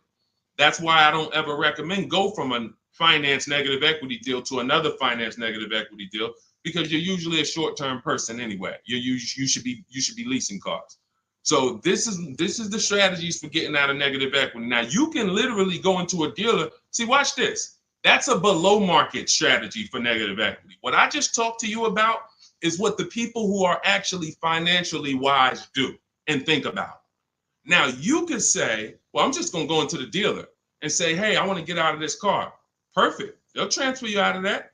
They'll go in and say, all right, we got it. Here's your payment. We put you on a 4-year lease, or here's your payment. We got you in a 6-year, 7-year finance. But you'll never know the discount you're getting because you don't care. Your whole thing is, I don't really want to unlearn what I've been taught and programmed to do. But if you want to say, I want to make the best deal possible and I want to stop making these mistakes that's getting me into these bad deals, I've never had to come and deal with 5, 6 grand, 2 grand of negative equity. It's never happened to me.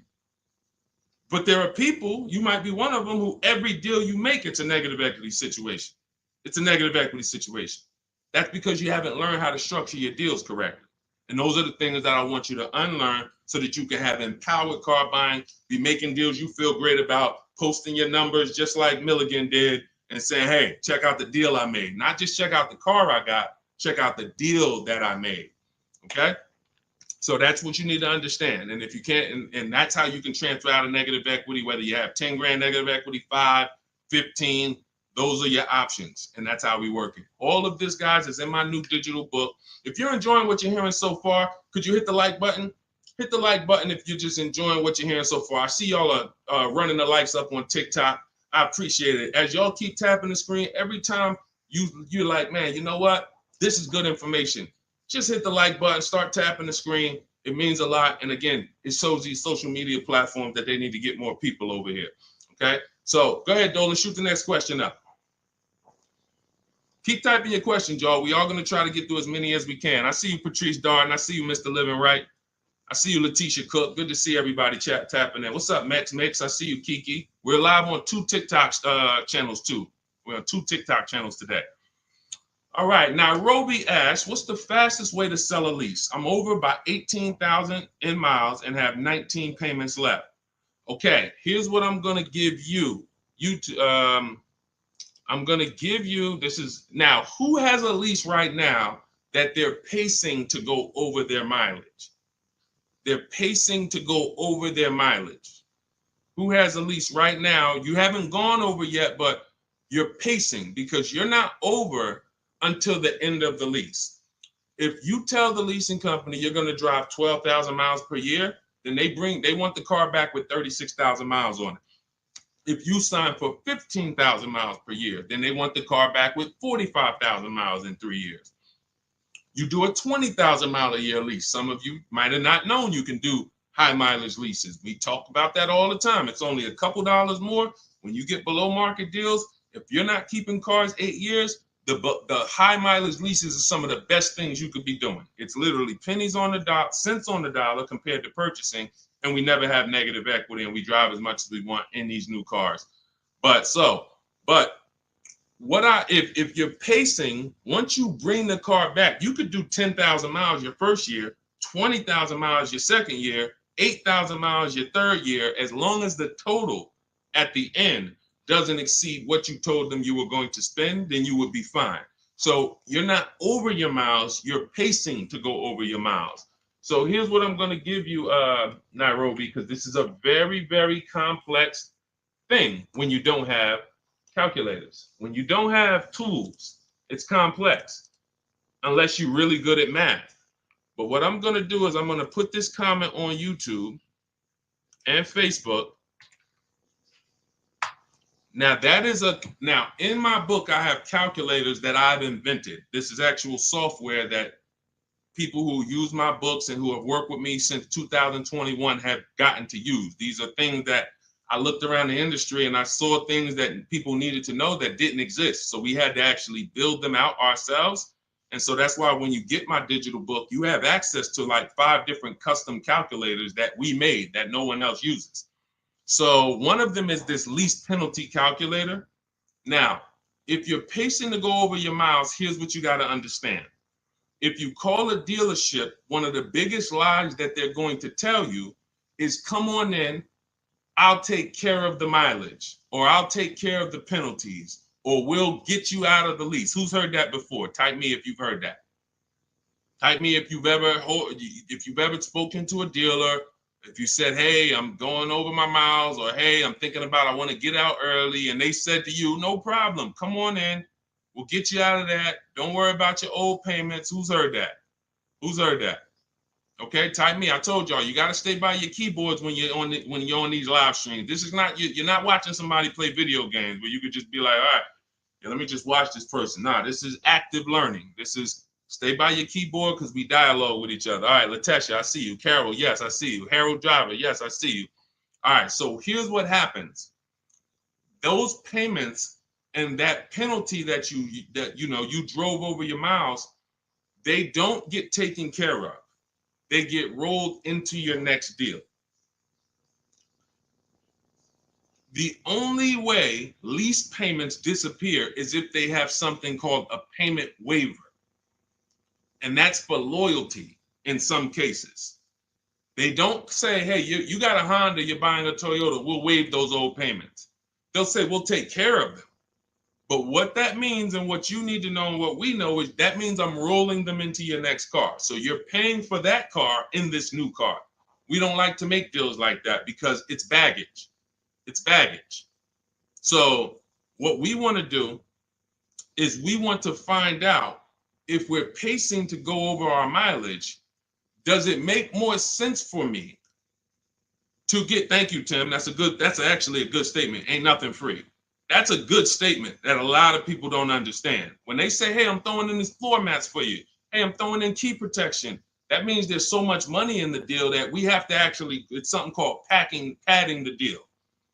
The finance manager and the team, they're trying to just pack. We got so much profit in this deal. We need to figure out how to allocate some of this so it's justified So when you hear them say that, oh, he threw in all this, he threw in all of this for me, that means you got a horrible deal. Sorry to tell you, but I got to give you the bad news first so that you understand. All right, it's smoke and mirrors, but I'm not gonna make these mistakes again. You have a whole billion-dollar industry that is really hell-bent on keeping you shopping the same way you've been shopping, because it keeps them on the Fortune 500 list. It keeps them publicly trading at a good profit. But our people and the people who listen to us, those of you who locked in, you're gonna be the ones that everybody else buying up here, but we buying down here. So let's get back to this point. So you want to see if I'm pacing to go over my mileage, does it make more sense for me to replace the car now? In which case, my payments would be due. If I stop my lease 3 months early, and in Nairobi's case, she has 19 payments left. If she was to go and stop her lease now, those 19 payments get billed out immediately. So if she walks into a dealer and says, hey, get me out of this car, they're going to try to either see, can they buy it, or do we make the payments and roll them over? What happens most of the time, and it's usually a better situation, guys, is you would use that lease penalty calculator, you put in how many miles you're driving per month, and it's going to tell you, if you go all the way to the end, this is how much your mileage penalty would be. I had somebody who I work with use that calculator. He found out the mileage penalty would be a little over $2,000. But if he got out now, his payment and mileage penalty would be $5,000. See, first thing we want to do when we find out we're going over mileage is, let me try to get out of this car. Oh, you don't realize that that's a bigger penalty you're paying, breaking the lease early, versus go to mileage, and then you find yourself a below market deal. You get yourself a deal like this. Get yourself a deal like this, because I told you I'm gonna be showing a lot more people. We had so many people get cars over the last couple of days. We gonna be showing these people. Look, this is Melissa. Melissa got a 2025 Honda Pilot EXL. She got a 15,000 mile a year lease. And oh man, I didn't even when I screenshot her, hold on. When I screenshot her deal, I didn't open it up with all the details that she shared. So hold on, stay with me, because y'all got to see this. She got a 1.27 lease. And if she would have let's say she was in a situation where she had a $2,000 mileage penalty, it would be simple for her to just literally roll that mileage penalty over here on top of her 1.2% lease. So this was her full deal right here. It says 15,000 miles per year, $597 a month. And look, she sold her old car because she was used to financing. This is the perfect example of someone who was taught never lease, never lease. She paid all this money to finance these cars. She had a 2018 Kia Sorento, and she would normally go in, trade that car in, and then use whatever equity she had, 5,000, 7,000, 8,000, as a down payment towards her next finance. And she just kept doing it over and over and over again, paying high payments, losing her equity. So she discovers me. She finds out she's not keeping cars 8 years. She's like, all right, if I'm not keeping cars 8 years, I'm not breaking Deshone's 8-year rule. I'm going to shop for a lease. So now she shops for her lease. She gets the same car she would have gotten and paid tons of money for, $800-900 a month for, because she was financing it. But now she actually she financed, she gets her new lease, $597 a month. And look, she did her offers, the 6 offers I told y'all to do, 10 minutes ago, $12,000 in equity. So she goes in, she gets the new car, no money down, $597, drives off in a brand new $50,000 vehicle. Then she gets a check and she puts it in her bank for $12,000.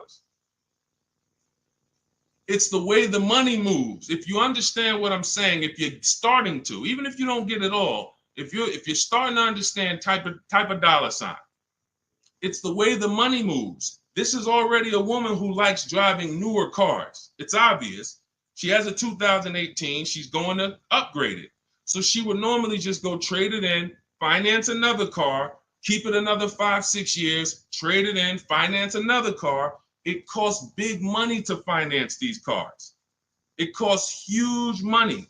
So now what she did is she said, okay, I drive 15,000 miles a year. I'm just going to get a 15,000 mile a year lease. If she would have got a 12,000, payment would have been $25 less. If she needed 18,000 like Jen, look at Jen's deal. Jen needed 18,000. Where's Jen? Here she is. Look, she says $512 a month. She got a CRV hybrid, and some of these vehicles are very in demand. So when you see vehicles that are closer to the 1% leases, these are vehicles that have bigger rebates, more support behind them. And sometimes you see vehicles that are 1.2, 1.3. They have a little less support from the manufacturer, but you still need to shop to get great lease deals because most people are paying, either huge down payments or then, they're paying over 1.5%. Again, let's stay on topic though. If you look at Jen, she said my payment was $512. I bumped it up because I wanted 18,000 miles a year to $563. Look, she shopped the payment. She shopped her deal from home the way we teach. She got 25 dealers to get involved online, never talked to them, got bids, used my email scripts, and she said, okay, my best deal for 12,000 miles is $512 a month. All right, now bump me up to 18,000. So she's getting, a lot of people would have just signed the 12,000 and then been talking about penalties that they're paying because they didn't get what they need. We teach something called choosing your mileage wisely. She paid $40-50 a month and she can drive her 18,000 miles a year, take her trips, do her crossroads, go see her kids in college and not have to worry about anything for $40-something more a month. It's the pennies. That's called being penny wise. Some people will be penny, that's called being dollar wise. Some people will be penny wise. It's called penny wise, dollar foolish. You have to get the mileage you need on a lease. And if you choose your mileage wrong, don't blame the lease. The lease is not a real person. The lease only goes what you put in. If you tell them, work me a lease payment with no money down, that's how they're going to customize it. If you say put the taxes and fees in the payment and give me offers, that's how they're going to customize it. You might have to tell them 2 or 3 times because they're so used to just telling people, hey, we need $5,000 down. So you might have to tell them that, but the lease is based on you. If you say, hey, I need 25,000 miles a year to drive, that's what they're going to quote you. That's what they're going to customize. So we always shop with 12 and then we adjust our mileage later. But that's what you need to see, Nairobi. So you're going to see, use that calculator I put the link for. It'll tell you whether it makes sense to get out now, later, or at the end. But the last thing I want you to compare that to is the equity assessment. I want you to go to CarMax, go to Driveway, go to Carvana, go to KBB Instant Cash Offer, go to Driveway, go to AutoNation, go to Car Gurus, get those 6 cash offers because you may be able to sell your car. And in which case, if you sell your car, all is forgiven. If you sell your car, there's no penalties, there's no nothing because you're actually transferring the title and the buyer is paying the company off. So do that equity assessment. But when you go to those websites, you must put in, when they ask you, is it a finance, lease, or own, put own. Don't put lease because it triggers something in their websites. Now, if y'all are like, you're like Deshone, I'm not going to remember all of this. Get the blueprint. That everything I'm teaching you is out of my new digital book, Cars from Home, 7 Steps to Saving Time, Money, and Avoiding Dealerships. It's already 5-star rated. Shout out to the people on Goodreads who have reviewed it. We're at a 4.9 rating. We got 4.9 overall, 58 ratings, 40 written reviews. Shout out to everybody who's came and told their story about this book since we launched it a few months ago. And you can go and see what the public is saying about it. This ship has sailed. You can get your copy for 75% off for the next 30 minutes. If you visited the website in my TikTok bio and my Instagram bio, once that gets to 0, there's a countdown, 30 minutes. Once it gets to 0, the price of the book goes back up to $97. It's still worth every dime, but I'd rather you pay $24 instead of $97. So on Instagram, TikTok, your 75% off is in my TikTok bio, in my Instagram bio.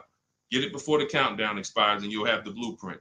On Facebook and YouTube, we have a link in the comments for you pinned for you to get your copy for 75% off for 30 minutes only. Again, if you're like Deshone, this is good, but there's no way I'm going to remember all of this. You can watch the replays, get it however you want it. Our system is step-by-step, and it doesn't involve talking. Everything we do is online tools. Okay, go ahead, Dolan. Let me take a sip of water. Next question. And you can buy more miles on the lease. That's a good point. A lot of people don't know that though, Tim. They really don't.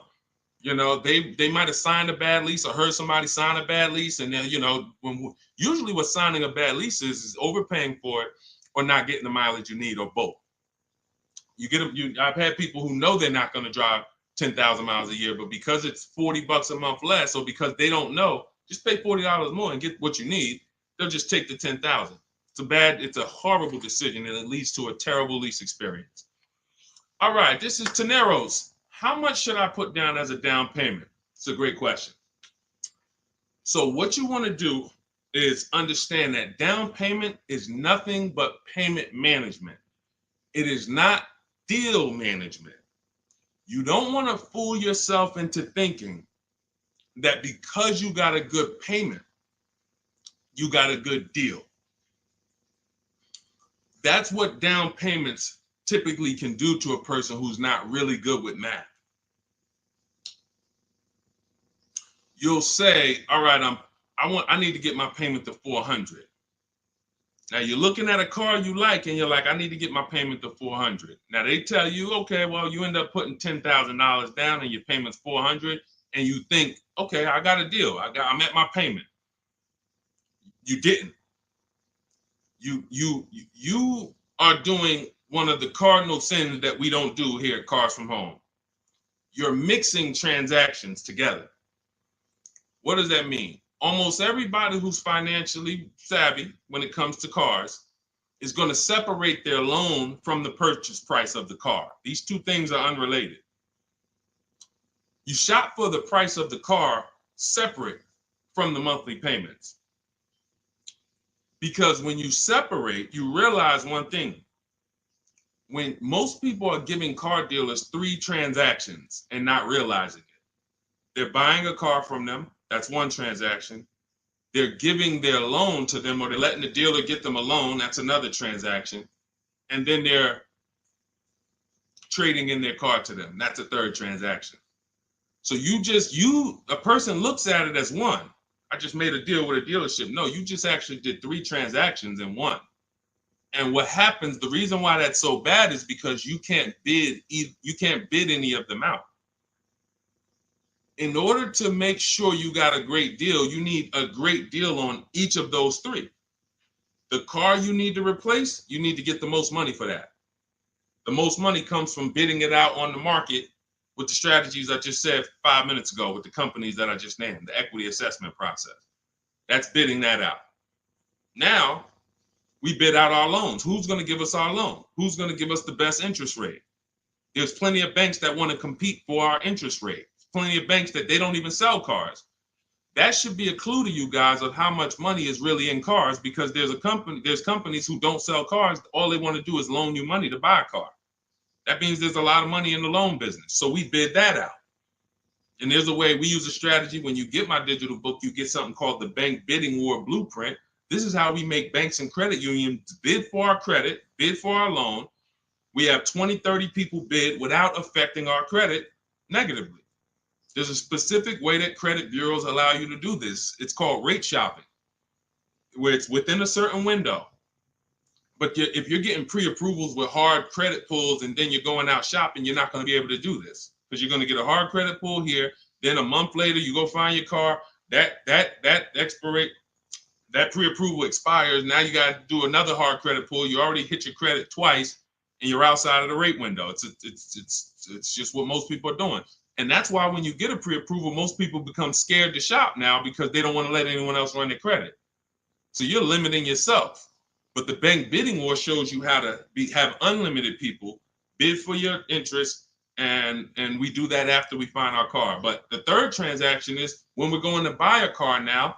The car we're buying, we're going to shop the used car market, look at all the marketplaces. I have a strategy I call the multiple marketplace strategy, where we're looking at all these websites like Amazon. I mean, we're shopping like we're shopping for a TV on Amazon, Walmart, BestBuy.com, but except we're on these car websites. Now we're narrowing it down, narrowing all the inventory down to the top 5 choices, and we're narrowing it down based on title, service records, accident history. We're verifying there's no bogus fees, and then we come up with our top 3 after we get the new car price of these vehicles. This is all, again, step by step.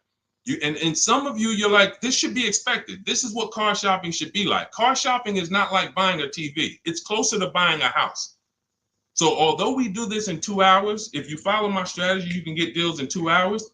Without these things, you're now winging the process. But first things first, when you determine, when you add to this question was about how much money should I be putting down? When we separate our transactions, now what we've done is we went out and we found the car we want at a below market price.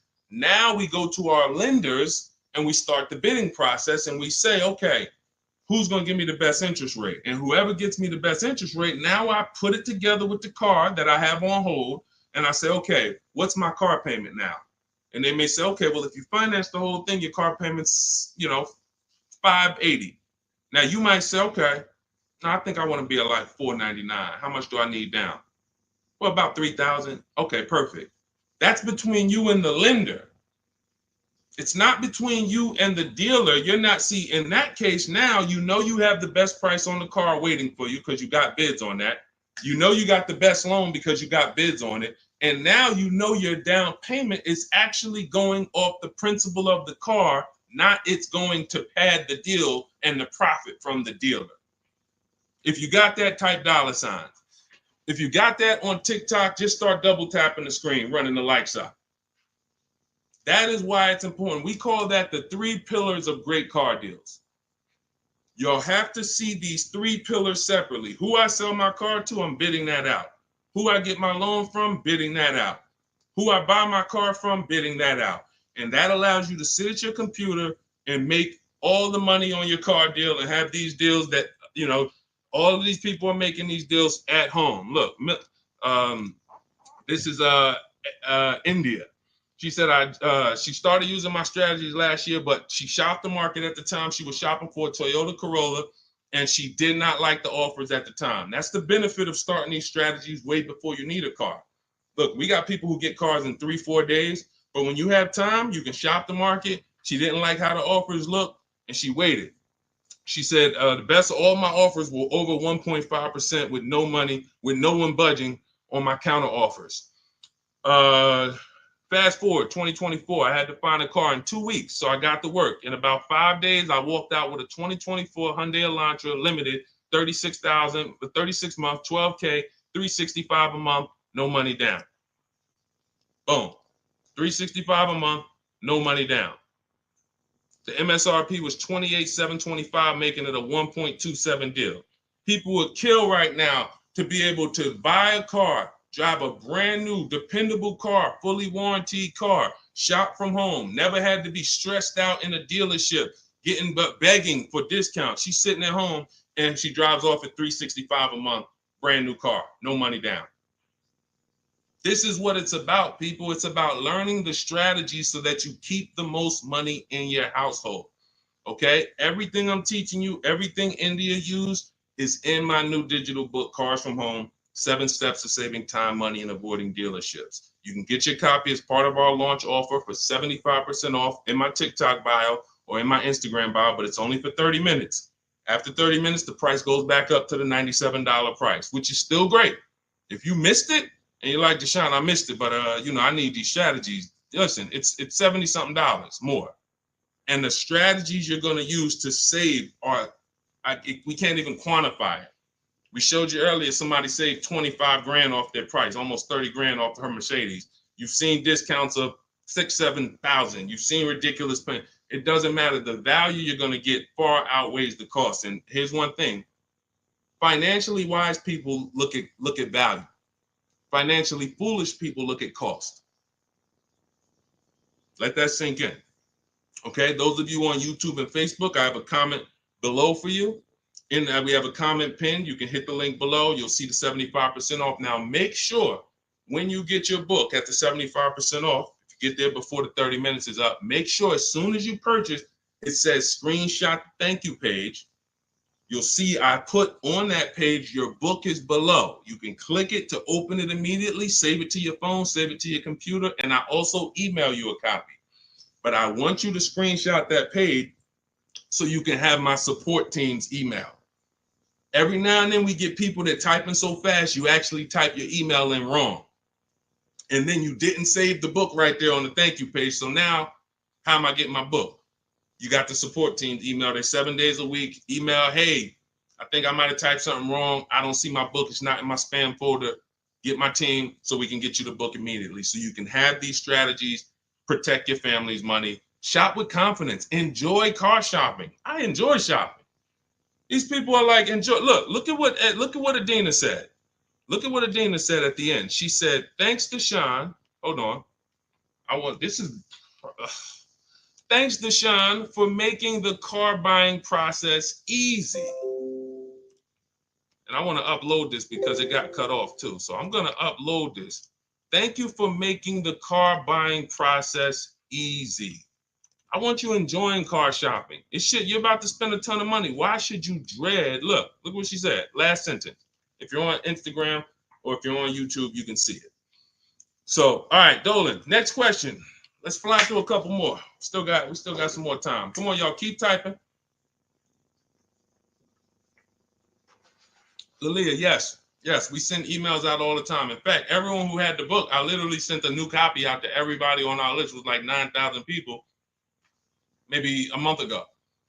So, like, go through your email, check your emails from me, because we do that every now and then. Like, we'll literally just update the book and blast the new copy out to everybody who bought one. So check your email, check your spam.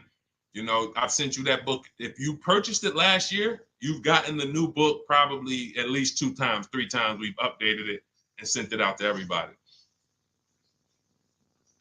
Okay, Kevy Kev, good to see you. What are the basic pros and cons of leasing? I know nothing about it, but my husband's considering it. Good question. Let's talk about the cons of leasing first, because I speak a lot about the benefits. The cons of leasing are you always have a payment. Now, some people who buy cars and they always trade them in as soon as they pay them off, or they trade them in before they paid off, they replace them before they paid off. Like, you know, we had the young lady earlier on the stream. She said, I still owe $18,000. I'm about to go and buy another vehicle. So she's always used to a payment anyway. So that's a con. You're always going to have a payment. Another con is you can't beat the car up and not realize the losses. Now, let me be clear on this. People think when they own a car, they can do anything they want to it and not realize the losses. But I want to be clear. If you follow me, let's say a person buys a car, you own it, you put a lift on it, a big exhaust system, one of the big, the joint is loud. You customize that car. Did you raise the value or lower the value of the car? Type it in. Did you raise the value or lower the car? If a person does all of that stuff, customizes the car, did they raise the value or lower it? Thank you, Cam Newton. Lowered it.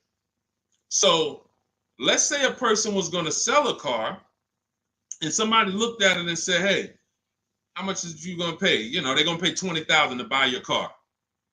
Now, you're like, okay, perfect. Now you go and you do all of this stuff to it, put the engine, put the exhaust on it, boom. You come back 2 days later, and you're like, hey, yeah, I want to sell you the car for $20,000. Now, they hear that new exhaust. They hear all that stuff you put on. They're like, nah, I can't give you $20,000 for that. And that thing probably worth $16,000 now. I don't know. What'd you do to it? So I'm trying to get you to see what I call the unseen expense. This is depreciation. Everything we talk about when we talk about leasing versus buying, we're taking into account how we're going to avoid major depreciation. But people who purchase don't often think that they don't actually understand that whatever they do to that car, if they drive 40,000 miles on it, they just lost money. If my car was worth 20 today and then I drive 30,000 miles this year, that car is going to be worth 10. I'm destroying the value. So you pay for it either way. So when I say that one of the cons of leasing is that you can't do anything you want to the car, well, you can't without paying for it, but you also can't when you own it without paying for it. But if you do that, you have to restore it to its original condition. Now, another con of leasing is you have to be able to estimate around about how much you're going to drive. So people who are like doing Uber or something, you don't know how much you're going to drive. There's a reason I don't tell business people who do those types of businesses to lease, even though they're not keeping their cars a long time.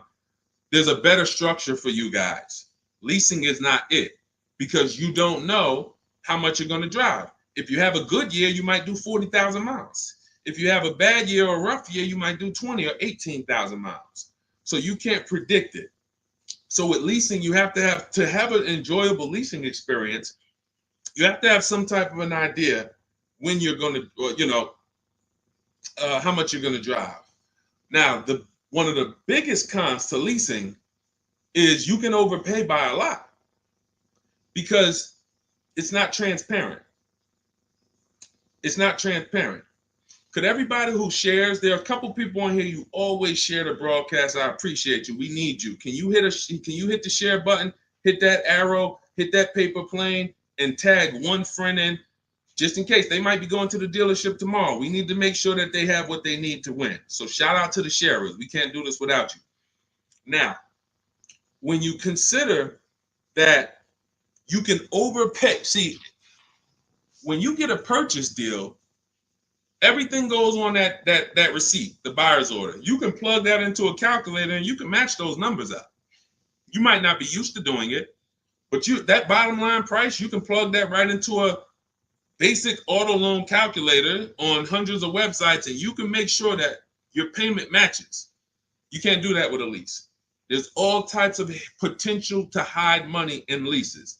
You can hide money in the interest rate.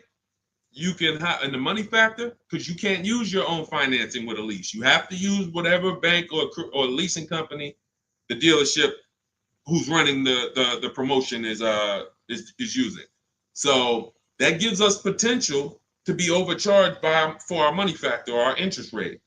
There could be rebates on that vehicle, $2,000, $5,000 rebates. Look, when Sean was shopping for his F-150, some of you have seen it. It was a $15,000 rebate, $15,500.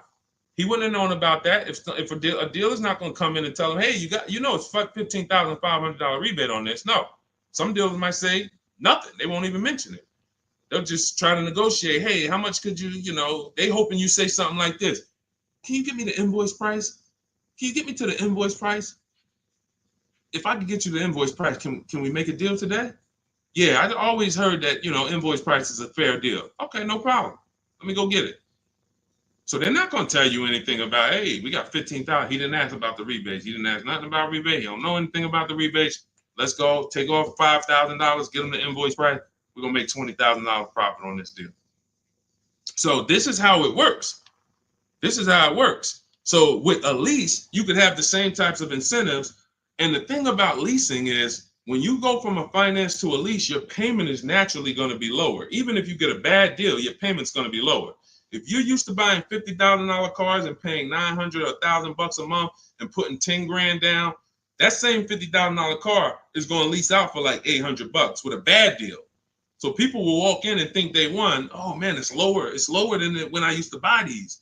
But you don't realize that, if this was a vehicle like Zafrina here, and look, this was a $60,000 vehicle, $65,000 Jeep Grand Cherokee. Now that vehicle, she's paying $579 a month for, no money down. So you walk in and you get a vehicle like this, and you think, oh, they got me the lease at $800. It's a $65,000 vehicle. I had to win. No, you lost big time because there were so many rebates and incentives that you didn't understand were there, and there's no way you're going to get them to reveal them to you.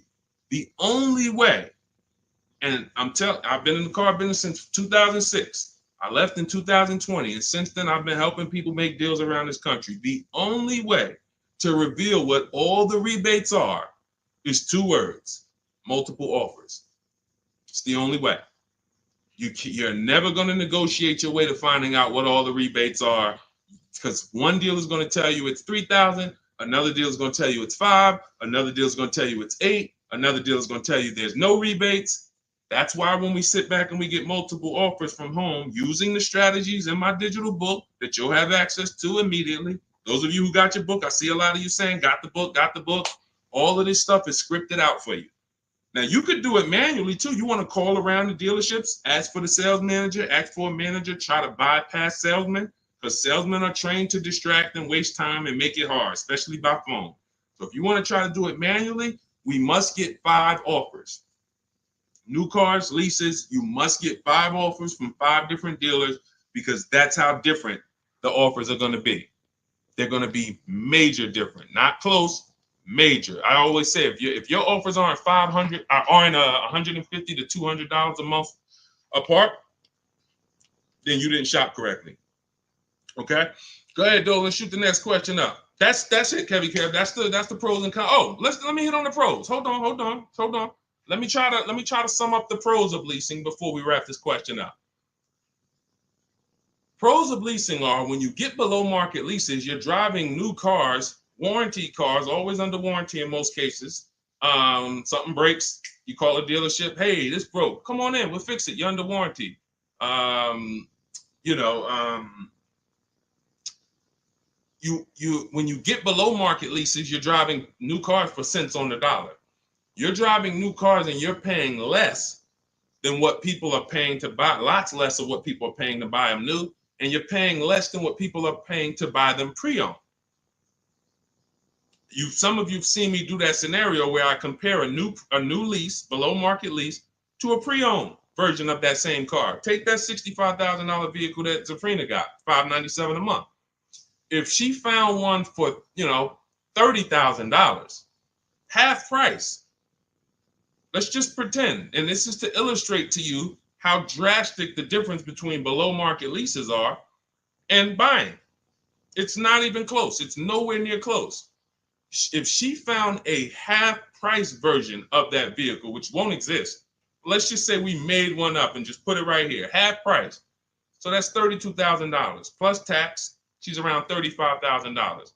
Some of you know every $5,000 on a car payment is about how much per month. I mean, when you look at a car, every $5,000 on a loan is about how much per month. I told y'all, stay by the keyboard. We got to be quick here. This is active learning. You don't want to be distracted. You want to be locked in, active learning. Every $5,000 on a loan is about how much per month. Shout out to y'all running the likes up on TikTok too. Every time you double tap the screen, y'all just, yes, thank you, Cam New. See, I love the people that are locked in.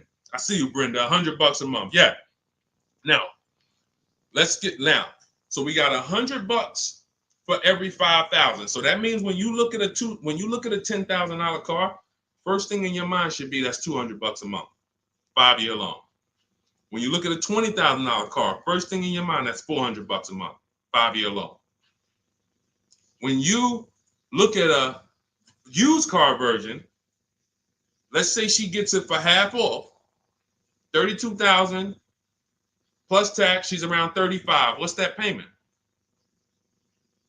$700 a month, 5-year loan. So when I tell you that when we're driving below market leases, we're paying less than what people are paying for pre-owned versions. I just took really on a $65,000 car, a decent pre-owned version will probably be 30% off, maybe 40% off. Then you're going higher. If you don't know how to get good deals, you're going to take one with high mileage. It's going to be old. So it's more realistic to find a $65,000 car, 3 or 4 years old for, let's say 35, let's say 40, really closer to 40 if it's 65 new. So now you're talking about $800 a month.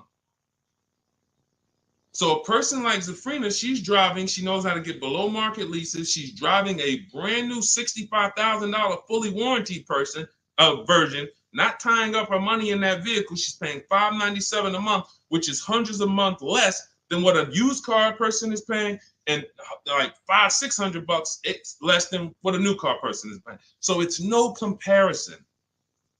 So when I tell you the only people who should be purchasing, you're like, Deshone, why do people purchase then? If getting great lease deals is so cheap, why do people purchase? Well, one, everyone doesn't know how to get below market leases. So they'll look at commercials and they'll think, oh, well, this says I got to give them $5,000 down plus tax and all that. That's not deals. That's above market value or market value. We don't pay those prices. And second is, people who buy long-term don't care about those short-term benefits. I want to ask a question. Who on here has a vehicle in their driveway right now that you've had for at least 8 years? I want you to type how many years you've had it. Let me know how many. I see you, Sharon. Congratulations. Use it and win. Let everyone who has a car outside in your driveway that you've had more than 8 years, I want you to type how many years old it is. 8, 10, 15. Okay, Harold, he has one for 9 years outside. Sugar Lump, 19 years. Mr. Living Right, 8 years. Perfect. Dwayne Perkins, I see you, 22 years. Look, Julia Murray, 16 years. Look, Brenda, 8 years. Now watch this. Ralph, I see you, 10 years. 8 years or more is when we buy. These people won. So you heard me just spend the last 10 minutes, 15 minutes talking about pros and cons of leasing, benefits of leasing. But these people are the real financial winners in the long run, because the longer you keep a car, the less it costs you.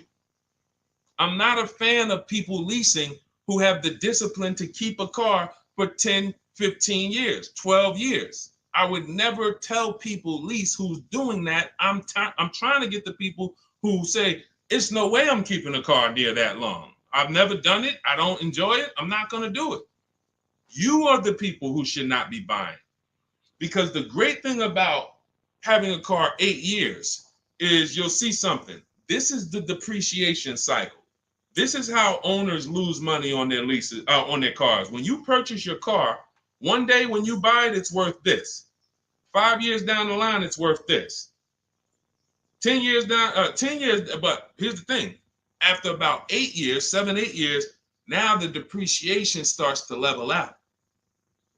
You're not losing that much money in depreciation anymore. Your car today, all of you who just typed, whatever your car is worth today, most likely it's going to be worth that next year too.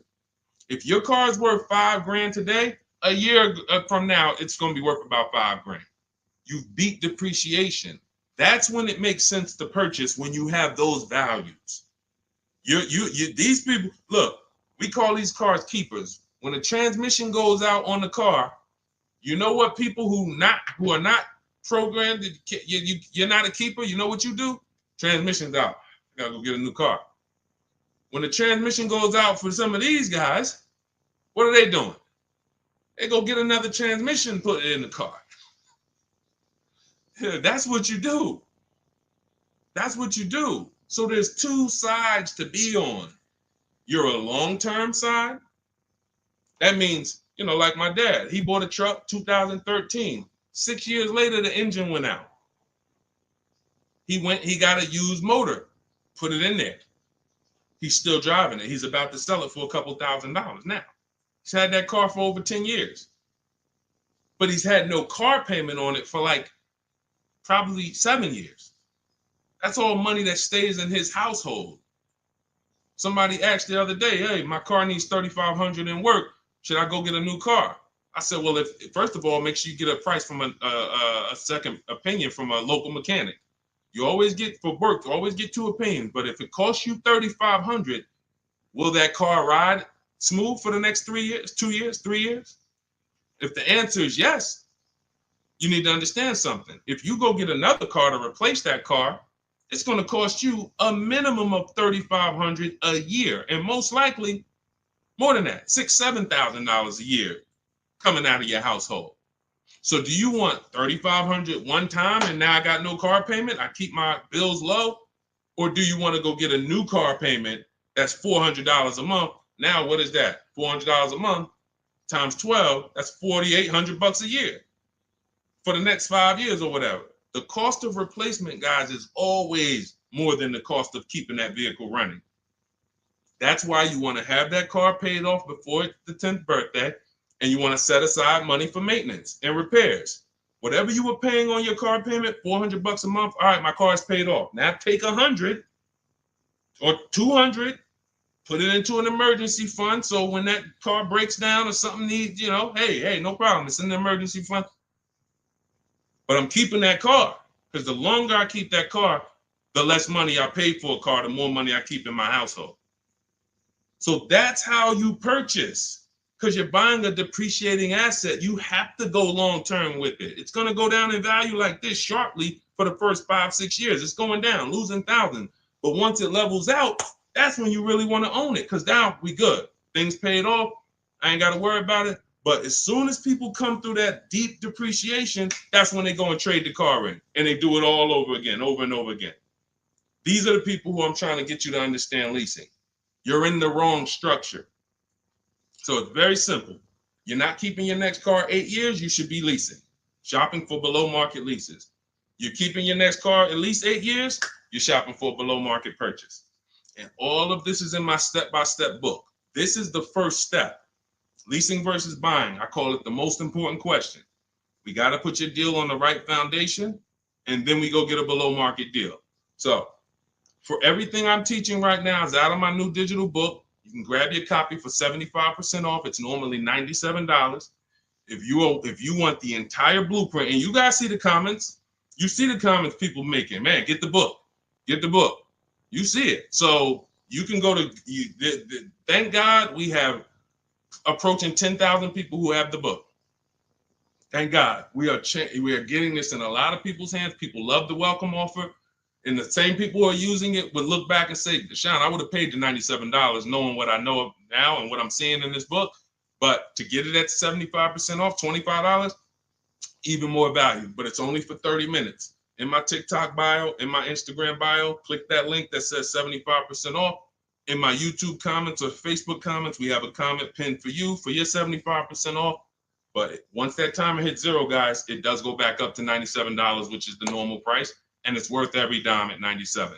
Okay, so get your copy. Make sure you screenshot the thank you page as soon as you purchase, and make sure you take a record of our support team's email, because sometimes you go and you type it in, you're like, I'm finally going to be able to enjoy car shopping. Man, I'm about to make the best car deal of my life. And you're so excited, you type your email in correctly, and now it's wrong. And so we can't email you the book. Now, once you get the book, you're going to see, as soon as you pay for it, I say, open your book below.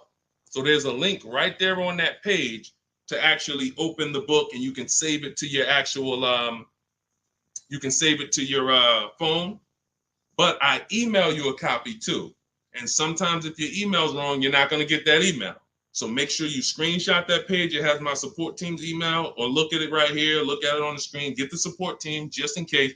But that's not for questions. Do not email me any car buying questions to that. That's only for making sure your book gets to you. Okay? So I want you empowered. I want you making the best deals you've ever made. I'm just going to show a bunch of more people before we rock out.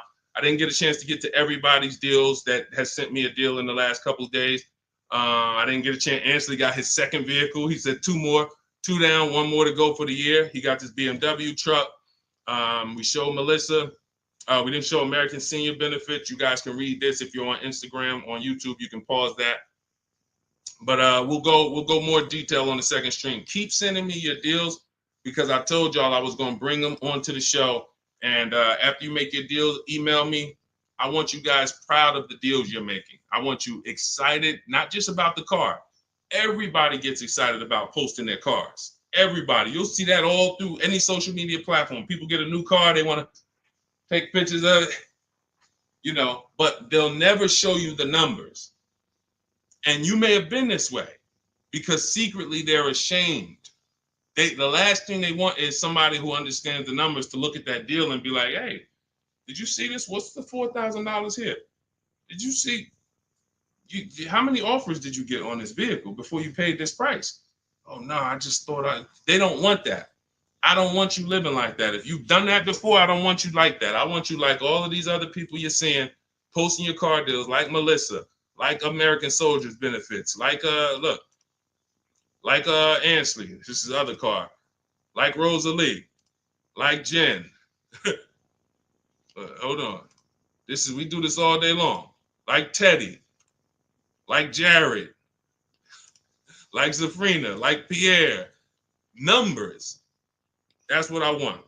And that's the confidence you will have after you get your book. So get it. If you do it your way, do it your way. God bless you. My way is no talking, right from home. That's why we call it Cars from Home. So I'm going to check out. God bless y'all. I'll see y'all on the next stream. Share this with a friend. Before you jump off, share this with one friend that you're like, hey, I got somebody that my best friend, they need to see this, because we have to help people protect their money. If we don't get this message out, our friends are right now in dealerships right now overpaying. Okay, so God bless you all. I will see y'all on the next stream.